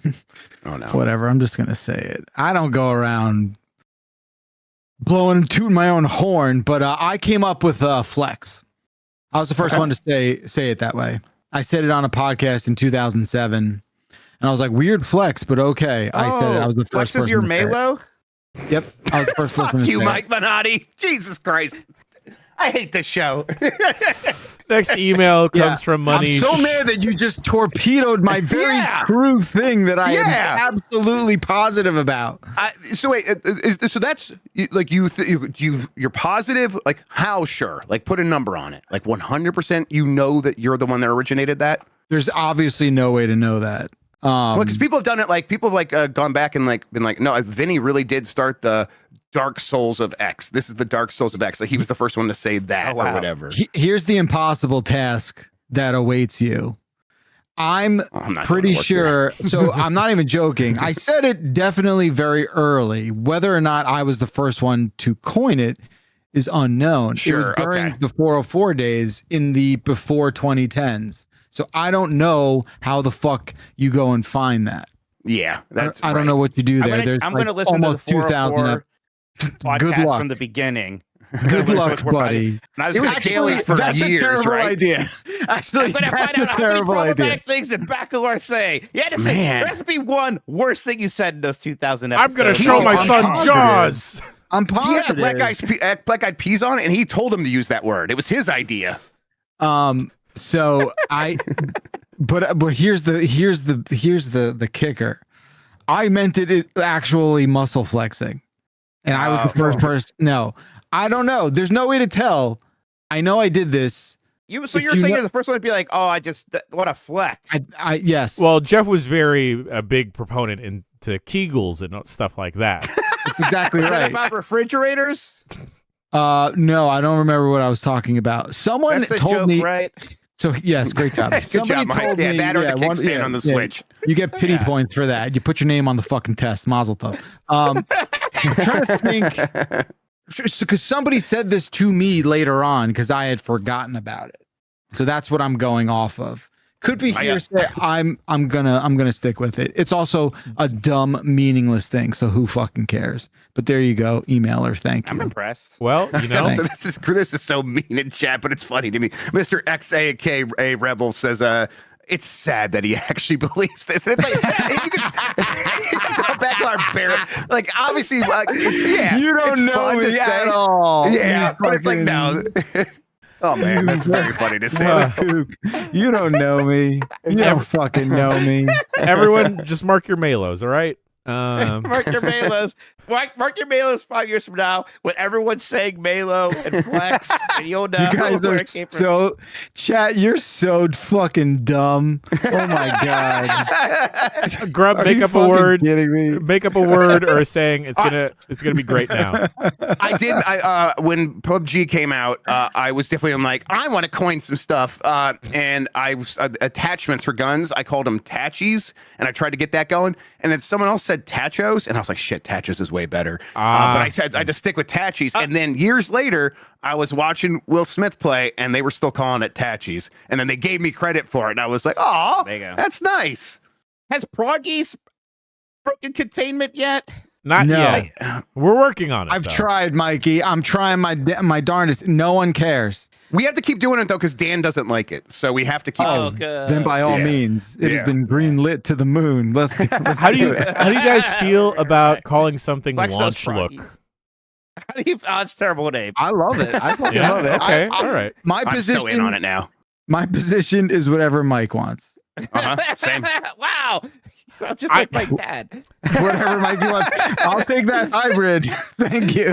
Mikey, how do you feel about people? Because I do this to myself now. About people saying, "What a day for Mikeys," and my name isn't Mike. Yeah. It'll get you. Yeah, why It'll did get you. Where the hell did I get that? Because there's a good chance I copied that from something. I'm not Nope, original. I don't know. nope. That's not what happened. Yeah, but even if you did, like, it's yours now. guys, You we know have how often I just start saying things that my friends used to say in high school out of nowhere? Like recently I've been saying, God, I've been bringing back another one recently. Oh, Cool Beans Daddy-O, I've been saying, because one of my friends in high I school know said you've it all the been time. saying Yeah. You hate Yeah. it, Bacalar. it's not. You hate when I It's do not that. happening. Not the best. No. It's not the Yeah, I best. said Cool Beans Daddy-O. and I'm I like, can "Oh." only follow you so far, Mike. That is. I like Yeah, it every time you drop it. Oof, that's a bridge too far for me, That's boys. a beatnik thing, right? Yes. Daddy-O. Daddy, Beatniks are, certainly. like, I don't know if bad. Cool Beans Did is. the Beatniks get canceled? No, I think I've they're never. just Fucking insane thing insufferable. to say. I don't like. There's- I've always taken issue with the word beatnik. It doesn't make me feel good. Anyway, Oh, do you think it's coffee racist? coffee racist. it's coffee. Oh wait, No! beatnik, not beatnik. Wait, did you not know what I was like, I the think he word might was? be mishearing. Did you not know what the word was? No, I knew that. For 10 seconds in my head, it was beatnik. Uh-oh. Oh, this He's happens to me using- all the time. He's using his headphones as a eye As a visor shame now. cave. You Yeah. know what that means. Don't perceive me. I'm cyclopsing right now. Oh, I Don't forgive look you at now. me. I forgive you now, Mike. You're cyclopsing You things. can't look at me when I'm Jordy LaForge. Yeah, you're Jordy LaForge. That's the new trend. Were the beatniks canceled? Oh boy, guys, we have I so. saw people I said Daddy-O. I saw people check me like, oof. I'm like, what did I do now? What happened? Is They that just a thought bad it word? sucked, Mike. It's not deeper. Oh, they just didn't like it. They just hate it. They can't all be Malos, all right? Which I know you all love. Mike, I'm I with like you. how much you love it. I'm with you so far on the Malo train. You can't say it anymore this episode. I think Mike's doing a psyop to me of like trying to get me to stop always yes-anding him. He's like, let's see how far you'll go with me, fucker. Buckle up. I think no butts are so much funnier than yes ands. You no button all the time. No butt Oh, yes and. So good. What are we, Mormons? All right. Okay. Oh. We have so many emails, and we only read one. It's just jump okay. around. What? That can't be true. Yes, it is. And it was about buzzballs, and we got stuck on Malos. It That's happens. like on Flex first. Yeah, it all was the my flex. fault. Yeah. Hey, who crossed That out is this my fault. awesome email from Jeffrey Michael from Cleveland? Did you write this? Oh, Dear Giant Bomb, is the Guts video game bad? There was a Guts video game? There was a Guts video game. I was like, a video game. Yeah.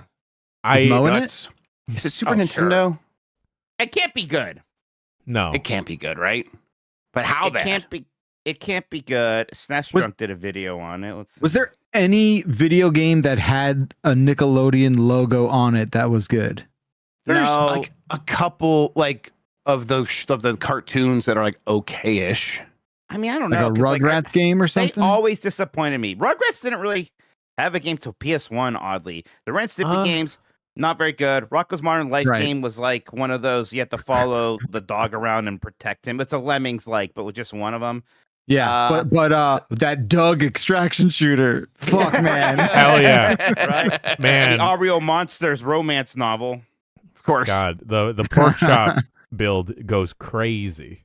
Mr. Dink, I mean Skeeter, please. you are a main We skier. all, All right. We have a very involved email written by Nathan from Lake Geneva, Wisconsin. Nathan writes in, "Hey Bombers, so I run a cocktailology bar out in Wisconsin and was wondering if the planned road trip would take you out this way at any point. While wondering this, I decided to come up with cocktails based on the personalities of the bomb crew. This is fun.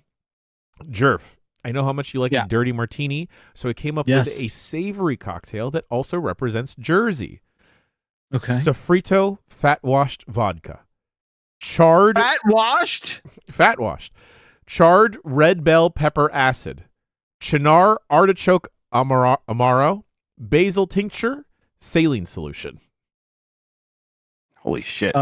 Saline? Is that what? Isn't that I don't like the understand. salt Your eye wash? for contacts or whatever? Yeah, I guess salt. Wait, Yeah, a little someone salt. call me fat and washed? No, it's like a type of vodka that goes through a process. No, he's flexing on Oh, well, I don't. Basil, thank you, emailer. I'm doing a 180 on the vibes of this, but I despise basil, but thank you. What? I'll drink this. Do I'll you not I'll like drink. pesto? I hate basil.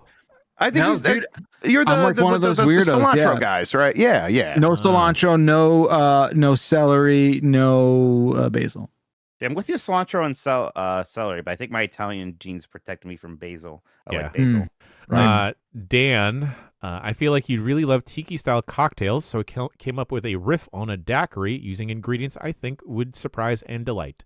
Dark rum, Oloroso sherry, coconut cream, pineapple juice, tiki bitters, overproof rum float. Oh, the sherry is an interesting aspect Yeah. there. Okay. Jan, my man, I would lean into your love of coffee with a riff on a revolver, what I call the Ocelot. Coffee-infused rye whiskey that was aged in a chocolate bitters casks. Coffee liqueur, Montenegro Amaro, orange bitters. Yum, yum, yum, yum, I yum, want what yum. you're drinking. Now you guys can drink me instead of Minotti. Yay! And we don't have to wait for you to die. There we go. Yay. Grub. But we could. Oh, yay. Grub. We're gonna kill Jan and drink him.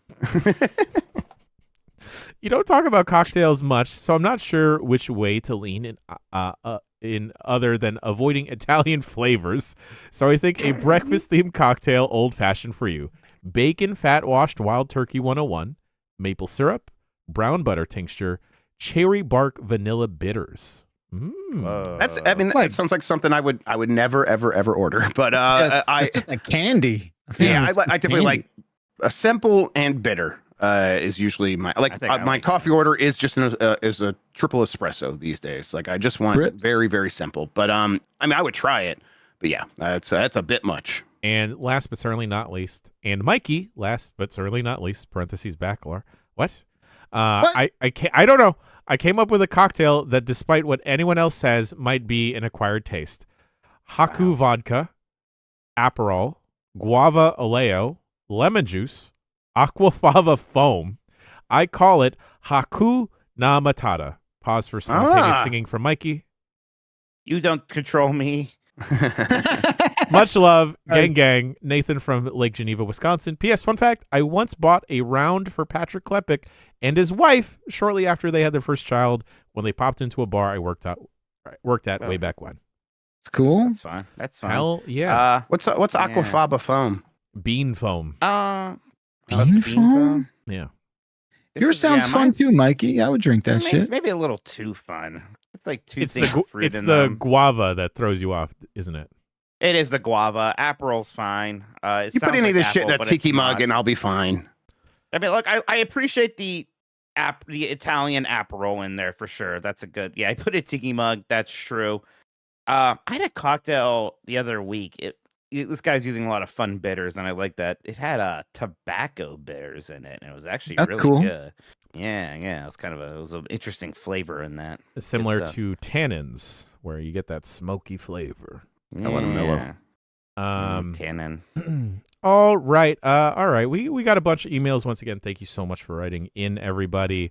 Last email of the show before we get to Grubb Guesser. Grubb, reminder to record your screen, please. Yep. And to Super Chats. Ethers Elixirs writes in, parentheses EV. What key items are in your inventory? Which ones have you been dying to use to get it out of your inventory space? Ethers Elixirs. Those Visa gift cards. Oh, what a perfect answer, Jan. Because a lot of places look at you funny whenever you swipe a card now, and those don't have tap to pay at all. There's no real good way to transfer the balance to something. So I have like a $20 one that I got as a gift from an aunt burning a hole in my wallet. I like that. Yeah, what about you, Mikey? What do you got? I mean, I like the actual key items that we always have in our inventory, and the way that Jill has the lock pick or whatever. It is wallets, the phone, condoms, the little AirPods. A single condom. The condom, and I won't go there. Gosh, I mean, cash in general almost kind of feels like that sometimes anymore. Sure. Great, I have this 5. What am I gonna, does anybody need $5 exactly? Because I could really help you there if that's what you're looking for at the moment. But otherwise, it really is just the essentials in the wallet for the most part. I do always have a rotation of Arby's coupons in the car. And they give me a new a whole new sheet every time I go in there. I always have one to use. Is that a question there, Jan? Yes. But I wanted you to finish first, Mike. That's but there's a lot on there. But I'm usually just using the one for the roast beef combo, maybe one for beef and cheddar combo. Sometimes there's a chicken select. You get to select the chicken sandwich you want. Every once in a while, if I'm really feeling good and I think I deserve a special treat, I will use the coupon for a 4-piece mozzarella stick. Ooh. Nice. Gang, how do I use a paper coupon? I'm sorry? Well, what do you mean? What where? Like at the grocery store, at a Subway? Anywhere. A food establishment? You give it to them. Give it to them when you pay.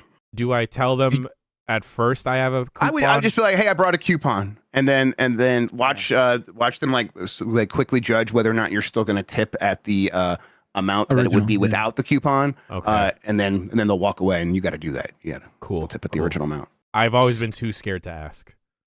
Oh, you're scared to save? You're scared to save money? I'm a little bit not anti-coupon. You're right. Whatever Jan is, I'm with you. Where it's like I don't want to be a hassle. Shy. Yeah. I'm just I hate being a hassle. I know. Look, this is a self-worth problem for sure. I'm like, I don't want to bother anybody. I'm really trying to do the worth it. I'm trying to do the mental gymnastics of occupying a position where you're like, you advertised to me. Well, here, your business, yeah, but not the person who I'm actually paying. They don't care, and that's why you tip on the original price. Yes, right. Grubb and I share the same brain on this because you go to the Subway, you go to the BK, McDonald's, wherever, and they're in a certain flow of just knocking out these transactions.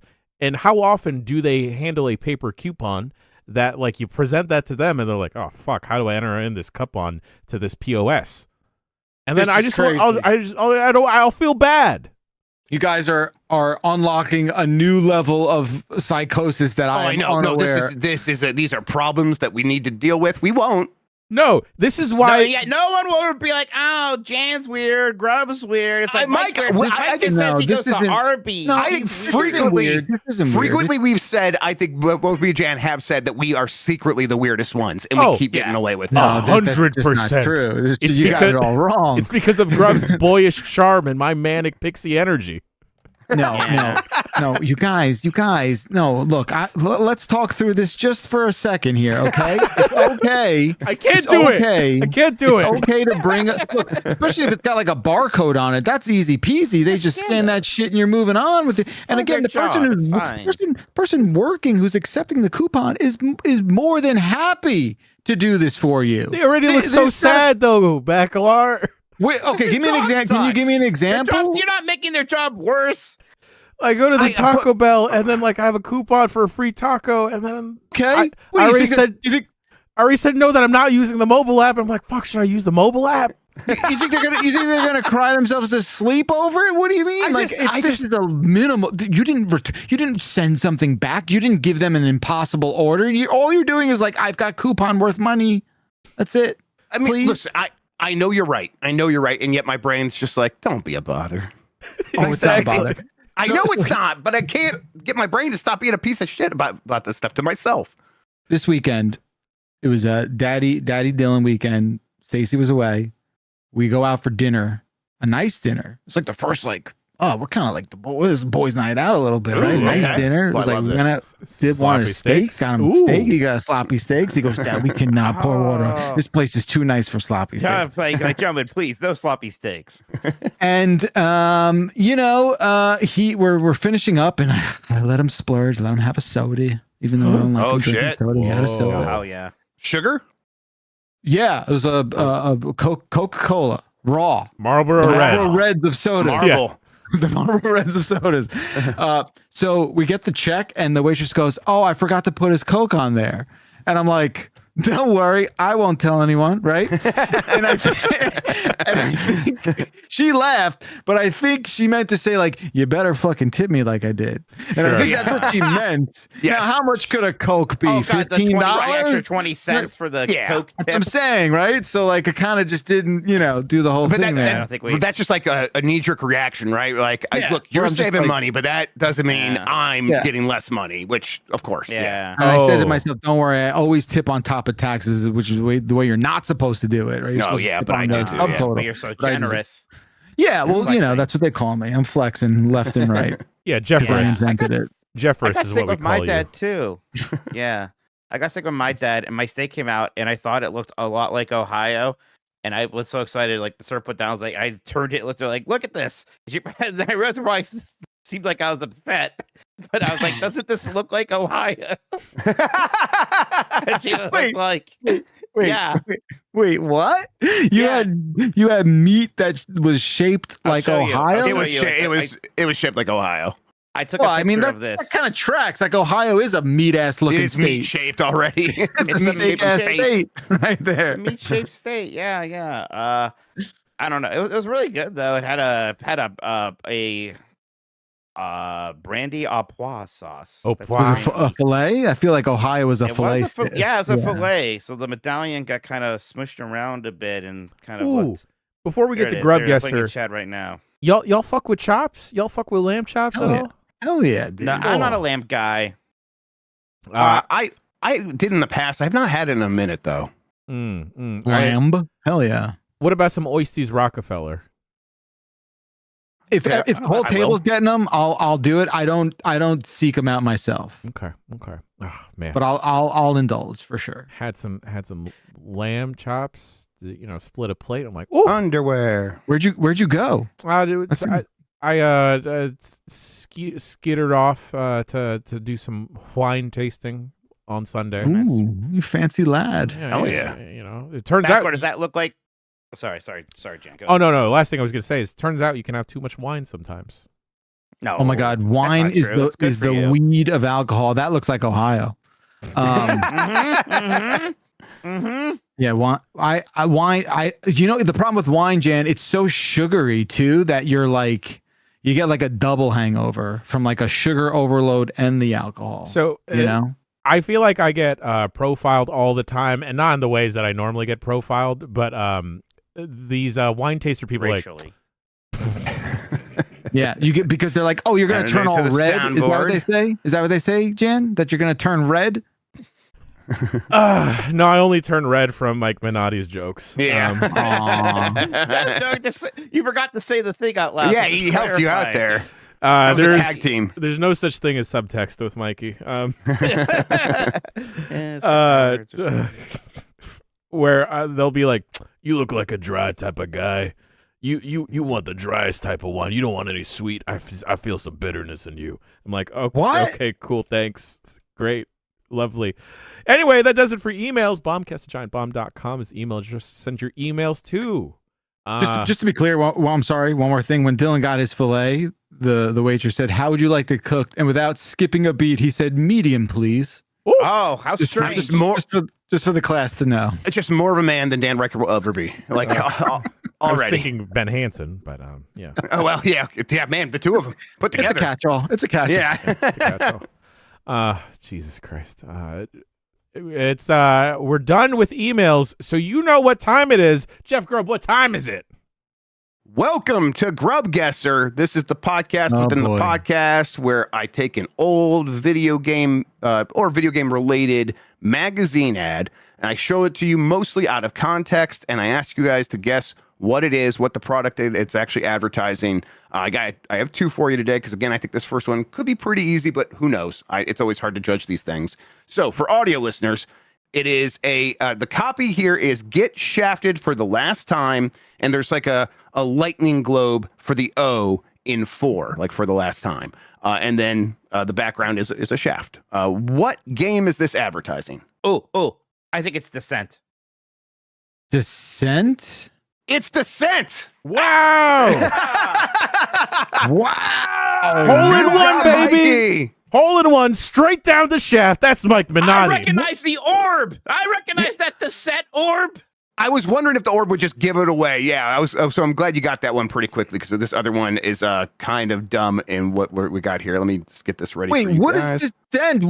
I don't think I ever played that. Let me send you the Descent. other thing here. Descent was like an early It's like a PS1 3D thing? shooter, and even kind of it was a PC thing. Yeah, this It is was really the one that tiny. had the 360 degrees of movement, so you were flying around everywhere. and people Oh, would I get know sick. this. Okay. So if you Cool. unfold this ad, it folds out into this right here. And Jan, I'm sorry I didn't get anything in Stream Elements. So if you want to pop it in there for people and show it to them, you can. I got it, yeah. I see this All right. now. I'm sorry. That lightning globe does ring a bell. Yeah, Looks a Descent bit like- Maximum.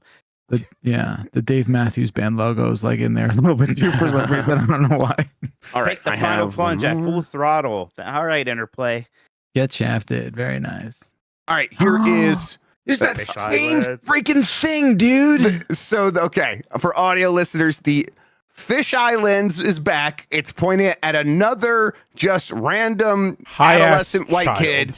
Yes, and he's doing the same exact sort of cocking his head at the camera, and he's looking right at it. And then there's some copy here that says, "You no longer have to play these games in dark, dingy, smelly arcades. You could play them in your dark, dingy, smelly room." And I've blocked out everything that might tell you more about this. Okay. What is this All right. advertising? Pinball? All right, no. How dare you, sir? Pinball, dingy. I just think of the bars that I've seen pinball at. All right, Is it pinball so related, Jeff? there's no way. Please say no. Please say no. This is not pinball related. Okay. Thank God. We almost had a flex moment. All right. I think using the context clues, I think this is another peripheral because that was somehow exclusive to an arcade, but now available. Ooh, is it like In a your steering home. wheel? That's what I'm thinking. Some sort of wheel, maybe a gun, maybe is it a gun? This is a gun. A gun! Oh, good job. Jeez. Well, it's not. All right. Okay. It's too We're getting closer. late Now, to be the is it the zapper, right? It is No, keep not the the zapper. zapper. Is it the See, Menacer? It is not the Menacer. I have no reference for names of gun peripheral. Oh, I got Yeah. there. It's a super. I don't think. Is it Super Scope? It is not Super Scope. Gotta What- be the Gun Con, baby. What was the gun that? Okay, go ahead, Grubb. It is not the Gun Con. Wow. But those are the three I knew. The names. Wait, Yeah. So it is. It's advertising a suite of games that will work with it. Do you guys want to try guessing some of the games or the publisher? All of these things will help you narrow it down. Is it Midway? It is not Midway. Namco? It is not That'd Namco. That'd be GunCon. Gun games? Oh, who did like Area 51? That was Midway, Sega? I think. Was it Konami? Konami. It is not Konami. Sega. It is Konami. Oh, Right, Lethal Konami- Enforcer and shit like that. Silent Lethal Scope? Enforcers 1 and 2 are 2 of the 3 games on this page. If you guys don't get this third one, that'll be fine. The gun Wait, was is the Konami- Justifier, is what it's called. The Oh, Justifier. I didn't Never know in a that million name. years. Mm. Didn't know that It's name. for PlayStation and Saturn. There's versions for both. Konami, you guys want to try to guess the other game here? It's a little bit under the radar, but it is one that people who play light gun games will know. Silent Scope? Not Silent Scope. What Oh, was That the has, like, a ga- special? What was the game? Police what was- something. Wait, This one is so it's kind of like, I'll say it's a bit of a House of the Dead equivalent. Yes, Lethal Enforcer. Wait. Corpse Time Killer? Crisis? No. Corpse Time It Killer. is not Corpse Killer because it's Crypt Killer. You just got the word Crypt wrong there. Killer. It's Oh. Crypt Killer. Killer. And, My and, bad. You and guys. listeners, I misspoke. Area 51 was Midway. It was not Yeah. Right. Konami. I thought it was Konami and backed into the right answer. They just love using this kid in this angle to sell Yeah. peripherals. Oh, see, really people do. don't realize what year is this? This has got to be like This is 96. like 95, Yeah. 96. Only fisheyes. I could just That's look at it it. right Yeah. There were only fisheye lenses, as you Oh, can wow, tell from skateboarding. every, 7. from every skateboarding video, right? Yep. Yeah. That's the only lens they would sell to kids. That's it. I think I rented the Justifier with Lethal Enforcer one time. Actually, I think I do recall I don't. doing that. Yeah, I've never seen this gun before. I don't know. it's Yeah. It is not There's, mine. there's the Yeah. issue it's from. We did this one before, and a couple of more good ones in there. So I there we was go. That thinking was of Grubb Guesser. I was thinking Yeah. one that looked more like an Uzi. that would probably be the GunCon maybe or Uzi. I don't know. A lot of these went away for a while after what happened in the late 90s. Yeah. Yes. Which Yeah, one? Yeah. Columbine. The blowjob in the White House. Oh, it's funny. At the winery I was at, they had like a different bottle for every year that had that happened since the winery opened. So it went all the way back to the 30s. And every year they would be like, "Oh, here's this thing that happened. Here's this thing that happened." The last president they mentioned was Bill Clinton. No other president afterwards. And They're then like, maybe this is a bad game. Yeah. Like I ran to 2001. I'm like, oh, okay, that's what you're going to put there? All right. Ran to like 2016. I'm like, oh, okay. Cool. That's it, Grubb Guesser, guys. That Yeah. was great, Grubb. Good Beautiful. job. Yep. Thank you. Thank you for playing. You guys did great. Last part of the show. Mike Minotti, please hit me with some YouTube super chats if we have any. All right, we have a bunch here, so thank you everybody. Burrito says, "Bomb crew, can Grubb share which year/model of Prius he has? I'm tempted to buy the Prius as well, but need external validation. Thanks, Beep." Yeah, it was the 2013. So there's the C and the V, and then there's the standard Prius. It's that, and then there's like the trim level was 3, I believe. It goes up to 5, maybe more. And it's great. It's been fantastic. We bought it new. We did the service plans, so we got it serviced like whenever you're supposed to. I think that was a big part of it. Also, it's a Toyota, and it just has had 0 problems. Knock on wood, 0 problems ever. It's been the most reliable vehicle by far. Good old pre. Yep. That's it, man. Mixie says, since Dan Riker is a creative officer, I want to clarify he's chief content officer. What positions are everyone in? I just thought you guys are a joint 5-headed Hydra boss. Will and Chuck are the minions. We have titles which sometimes are relevant to what we're actually doing. Sometimes we just give ourselves like I'm chief product officer. Can I remember everybody's? Bacalar is CEO. I think Jeff Grubb is president. And Jen, are you operating officer, COO? Because I'm... 2. There we go. Yes. You're I right. got it. Did I get everybody's? Yeah, I think that's right. Yeah. Oh, it's How about funny, me? Chad. Mixie says Jeff Grubb, perfect weapon tomorrow with Mike Minotti and Jan Ochoa. Jan's not gonna be able to join for the Light Club or Blight Club. Probably not that. I forgot that we already talked about maybe doing Time Gal on the Light Club just to play a good game that's somewhat adjacent to Space Ace. Then there's the idea of the Mind's Eye stuff. So I don't know. We'll see. We'll do something. Probably not Perfect Weapon. Maybe. I was going to say, Grubb, should we do a premium poll? Yeah, well, that's not a bad idea. Maybe we can have them help us to pick between Time Gal and the other thing. But Perfect Weapon we'll leave out. Perfect Weapon is just like we've already played it in a short burst on that marathon stream. When I return to Perfect Weapon, and I want to play it for a long period of time and really put a dent into it so that we can like get to the point where like we could see that game through to the end at some point. Mm-hmm. Kononeku-sama says Yellow King is a metaphor, but was it refantasioed? Oh man, thankfully it wasn't refantasioed. Yeah, don't worry, everybody. He's not here. He's not here, and I love Dan. I will say one of my least favorite Dan moments ever was his complaining about the intro to Metaphor Fantasio, asking if something's a metaphor or whatever, and him thinking that was the most atrocious thing he had ever seen. We don't need to get into it. Biggsy says, will you guys do a quick look of Samson? I mean, probably not. I feel like the moment's passed for that one. Whatever interest people had in it has already kind of fizzled out. I'm still curious, but probably not enough to be able to take time away from other stuff. UPF, if anything. Yeah, it's a good idea. Are they like working on that game? Because I know it's kind of a little rough. Yeah, because it's coming to consoles and stuff, and that's the plan. Digital Bobby says, it's half cash, half stock, Grubb. Yes, that's what we said. Oh, the eBay, yeah. Yeah, that's what we said. Slim McAwesome says Death Star 2, Kevin's back, Jack. Hell yeah. It's good. Amol 17032. Sometimes I don't say the numbers, but if their name's short, I feel like I can give them the numbers. Hi, Duders. Does Jan still keep up with any gacha games? If yes, is he planning on checking out NTE Neverness to Everness, which released last week, and maybe doing a quick look?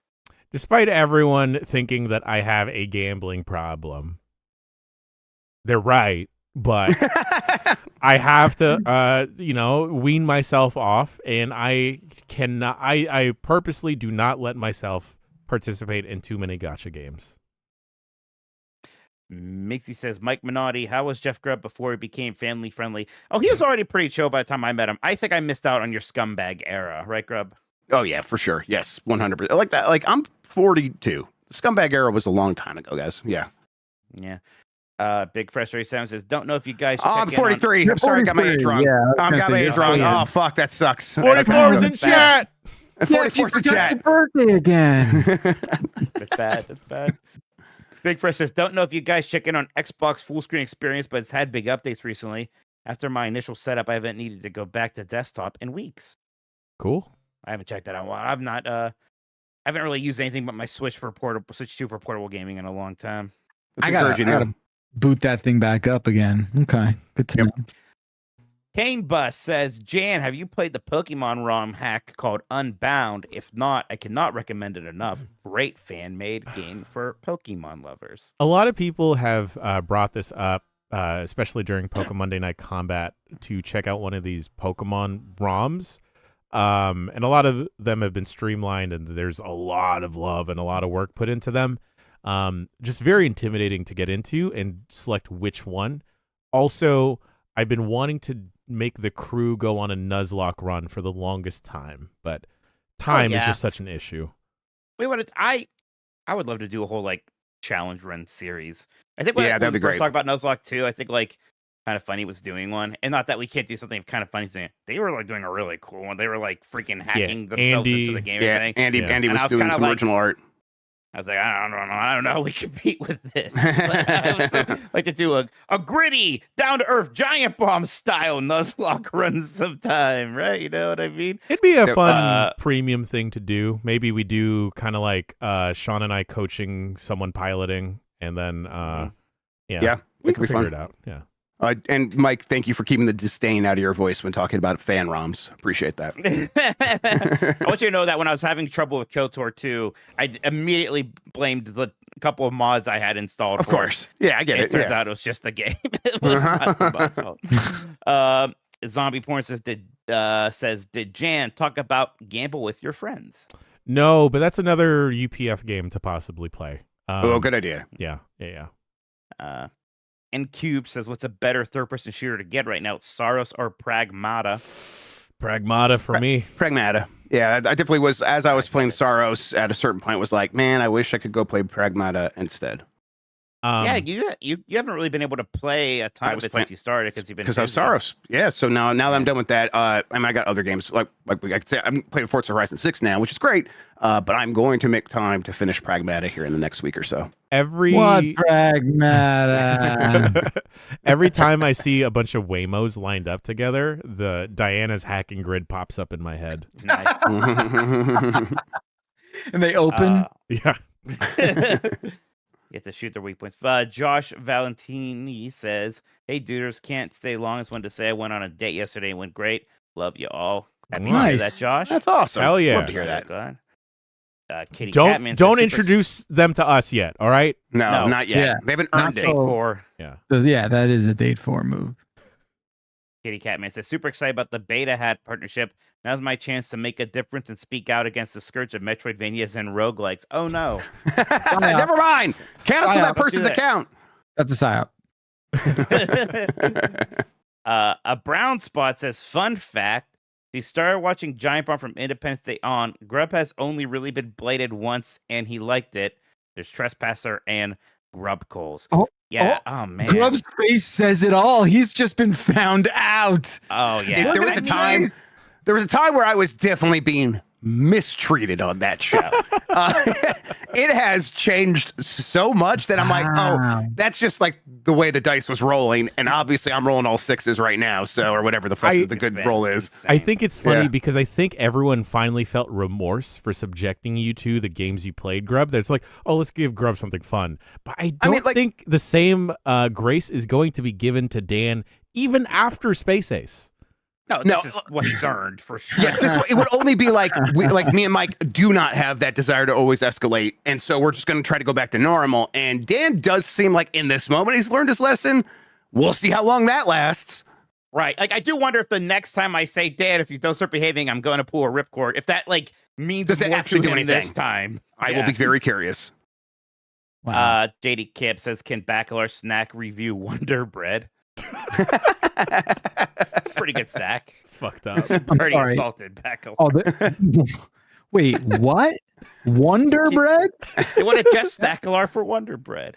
I'm not gonna lie, chatter. That seems racially fucking charged, there, dude. Oh. Oh, should I just Okay. drink some mayonnaise through a straw? Yeah, you want me to drink a fucking gallon of whole milk while I'm doing it too? How do I present to you? What is I this? guess that's incredibly white. Wonder Bread? As if, oh my God. Who eats white ass Wonder Bread? I did as a kid. Who has that? I definitely did as a snack? kid. Yeah. Kids As a do. child, yes, of course. when I became an adult, I put away childish things. Nah. I still get the white. What? I still get the white bread with the Italian flag coloring on it. It's basically just Wonder Bread, but they're like, this is fancy in Italian. I'm like, no, you're not. Do you guys get Schwabels, or is that a local thing? I don't know what that is. I don't know what you just said, I get motherfucker. Schwabels. What? Oh, 'cause you're in Schwabel? Ohio. Schwabel, Are you that's trying to like a more bring local Mike Minotti? white Are you bread trying to company. bring Swifty back? No, Schwabels, they have like a clown on the cover, and it's a yellow bag, and they just make white bread. And it's the white bread here. So I am absolutely living my best snack life, and I don't snack on anything like white bread. The most white bread adjacent thing that I snack on, I do love Italian sesame breadsticks. I Oh, can the hard rock. ones. Oh baby, there's Little a bunch crunchy of boys. obviously Italian delis near me, and they all make their own in-house breadsticks. Just give me that and a tub of butter, and I am living the dream. Yeah. Okay. Are you doing those thin slice Dave's Killer bread things anymore? Steph still gets them. What were those? I think It's I've just like seen really those. thin, and they say it's like better for you, mostly because it's cut so thin, and there's extra. It's high in seeds protein and high in fiber and stuff like that. Yeah. Yeah. I I'm do doing look- the carb smart tortillas is what I'm going Oh, for. Gotcha. good Oh, choice. those taste Yeah. real bad, but yeah. Nah. but Mike, you're like, I mean, you love bread, right? Like I love bread. on, Just fresh obviously. Italian bread. Give me that Yeah. all day. Give me that roll. I will say I love bread, but like it is more of a I'm at a restaurant, I'm gonna have nice bread. I don't really buy nice bread for especially living alone. Like all bread is going to go bad Mike. before I can finish Yeah. it. Throw it in the freezer. You'll be fine. Treat yourself Yeah, to nice that- bread. I don't know why Yeah, I same, don't want to Mike. freeze my bread. I know. I don't want to freeze my bread. Yeah. Freeze your Just don't bread want and you can bake it and it's as good as new. Yes, I'm- Divorce Cougar. I I'm- frequently visit Uncle Giuseppe's. Thank you. Yeah, what is this? What is he's talking about here? Uncle Giuseppe's is like, what if the local Italian market became a Costco?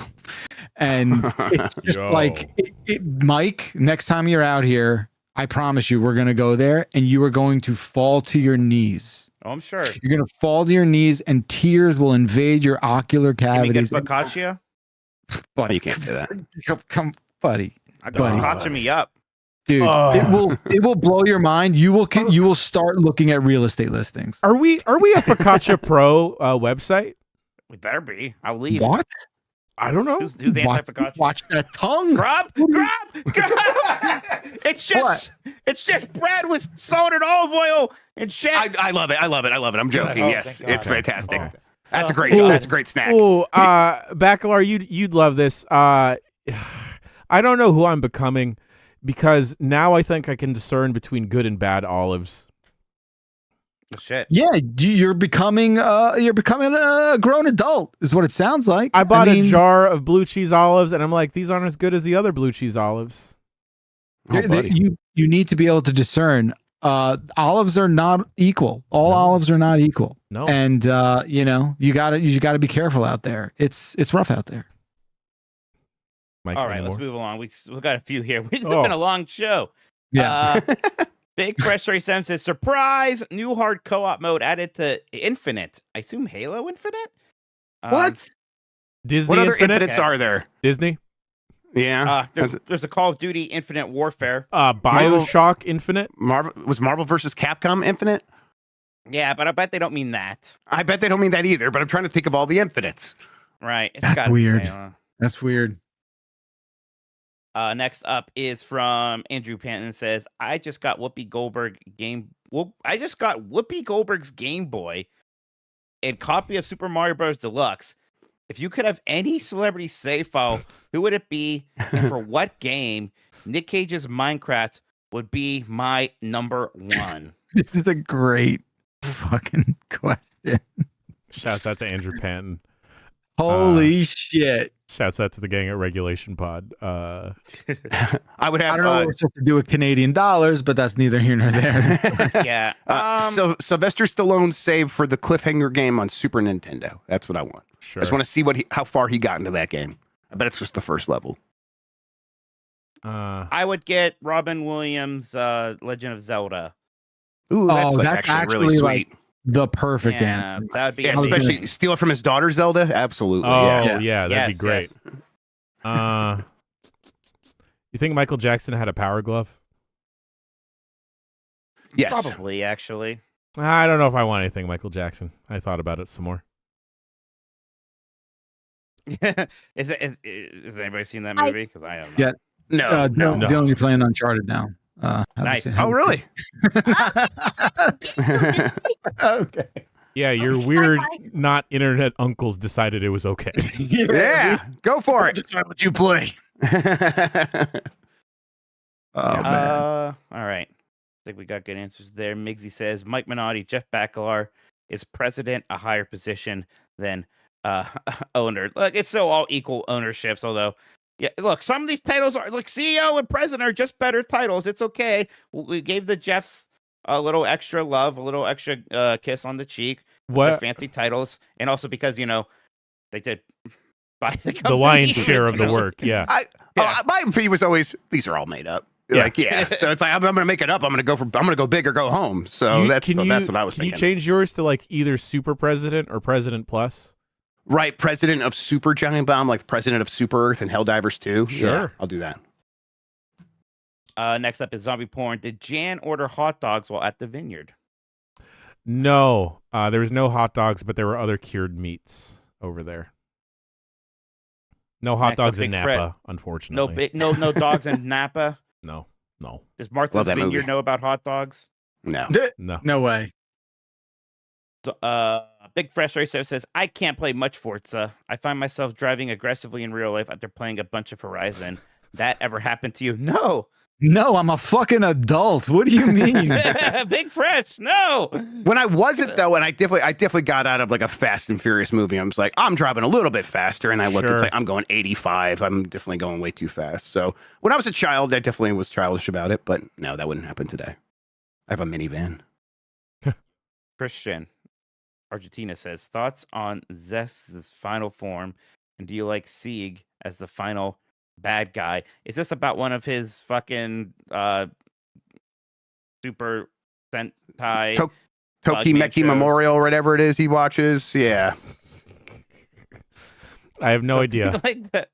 It's like the gotta help me. Oh, it's the Power Kamen Rangers Rider, motorcycle guy. Yeah, it's Kamen Rider. Kamen Yeah. Rider. I should have known that maybe. I'm an island. Don't you know what I mean? Voiced by Matt Shipman, live on your TV.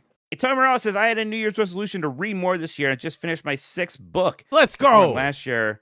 Any recommendations for my 7th book? Yeah, go for it, Mike.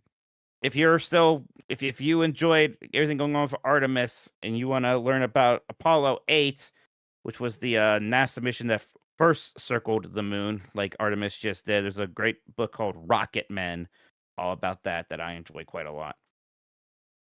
That same author did one about deep sea diving that was really awesome, and like the people discovering the mixtures that they could do to actually go underwater and not get the bends. And they're like, well, we were doing it anyhow, and it kind of sucked, but now we're going to do it and be able to actually go down there and not have terrible pains afterwards. That was a really good read. If you like Haruki Murakami at all, I suggest you check out his semi-autobiography, What I Talk About When I Talk About Running. It's a quick memoir where he goes into his headspace when he thinks about ultra marathons and how that applies to his writing style. Interesting. Right. There you go. So whichever one of us you like more, read their book and then report back. Read the Bible. Or don't. Twice. Start from the old New Testament to old. Yeah, work back. Old Testament. Yeah, make sure you get vengeful, angry, kill your children, God, as the last taste in your mouth. Yeah, that's the machete order. Yeah. Hungry Purple Dino says, are only hot dogs proper included in the total, or can I count spaghetti or breakfast hot dogs? Hot dogs proper. I think it's got to be proper. I want some bun action. If you're cutting up the hot dogs like into the spaghetti, then no, it's got to be none of that SpaghettiOs shit. What the hell is a breakfast hot dog? A hot dog Sausage. at 8 a.m. Yeah, I don't know. I'm gonna Google it, but I don't think that's gonna answer it. Dog. Ooh. If it's like swiping out hot dogs in your eggs or something, then no. At my game on Sunday, somebody double stacked a hot dog. Let's go. They put two wieners in one bun. Damn. Oh, man. It was a lot. Mike Minotti, do you think a Ronto wrap counts as a hot dog? It's in a pita. That is so close. I don't think so. I don't consider a brat a hot dog, honestly. So no. Okay. I don't think Shouldn't so. have said that. Shouldn't have said that thing. Said it. Man, I said the eggs on these breakfast hot dogs look so good. Jesus. All right, now I'm hungry. Okay. I gotta eat. Let's go. Please. Any other super chats, Mike?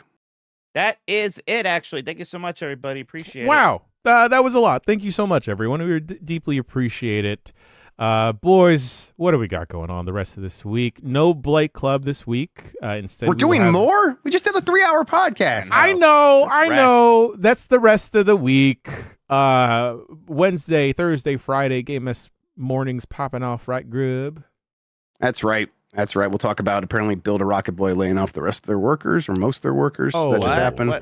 But Yeah. geez, but they just exposed all the saboteurs. Yeah, I know. It looks like it's still raining shit over there. We'll talk about that and more the rest of the week. Okay. Pokemon Monday Night Combat is back on Wednesday, so Sean and I will fight you at home. The community tomorrow morning, right after Game S Mornings.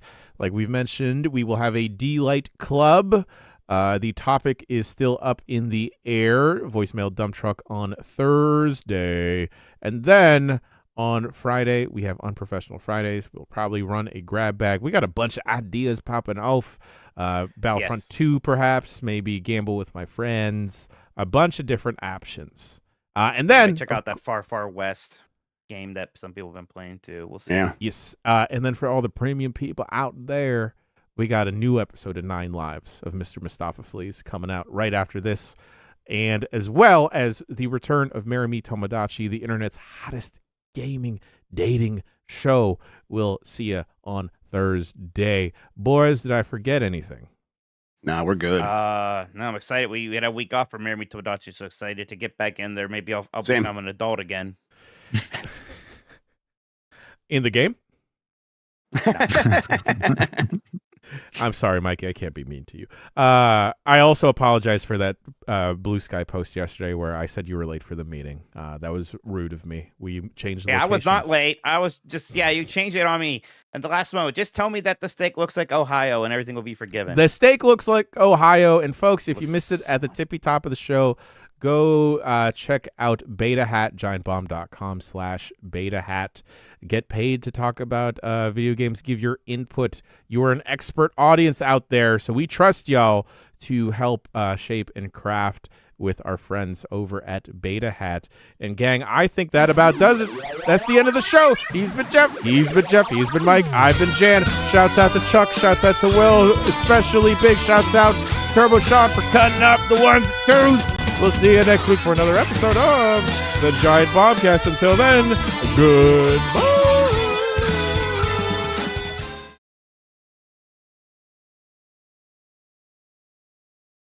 3, 2, 1. All right. I got tam.is. Yep. Yep. There we go. Let's clap and beep respectively at 10:15. Okay, 15:20. Yeah, I lost it apparently. 15:20. 1520.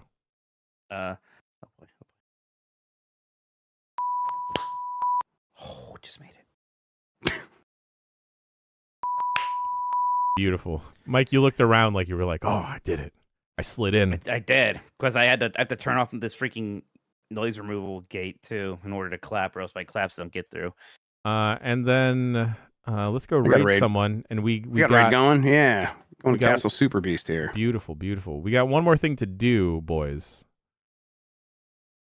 Do? Yes. We got to record one more thing. Right. Oh, right. Yeah, that's right. Okay.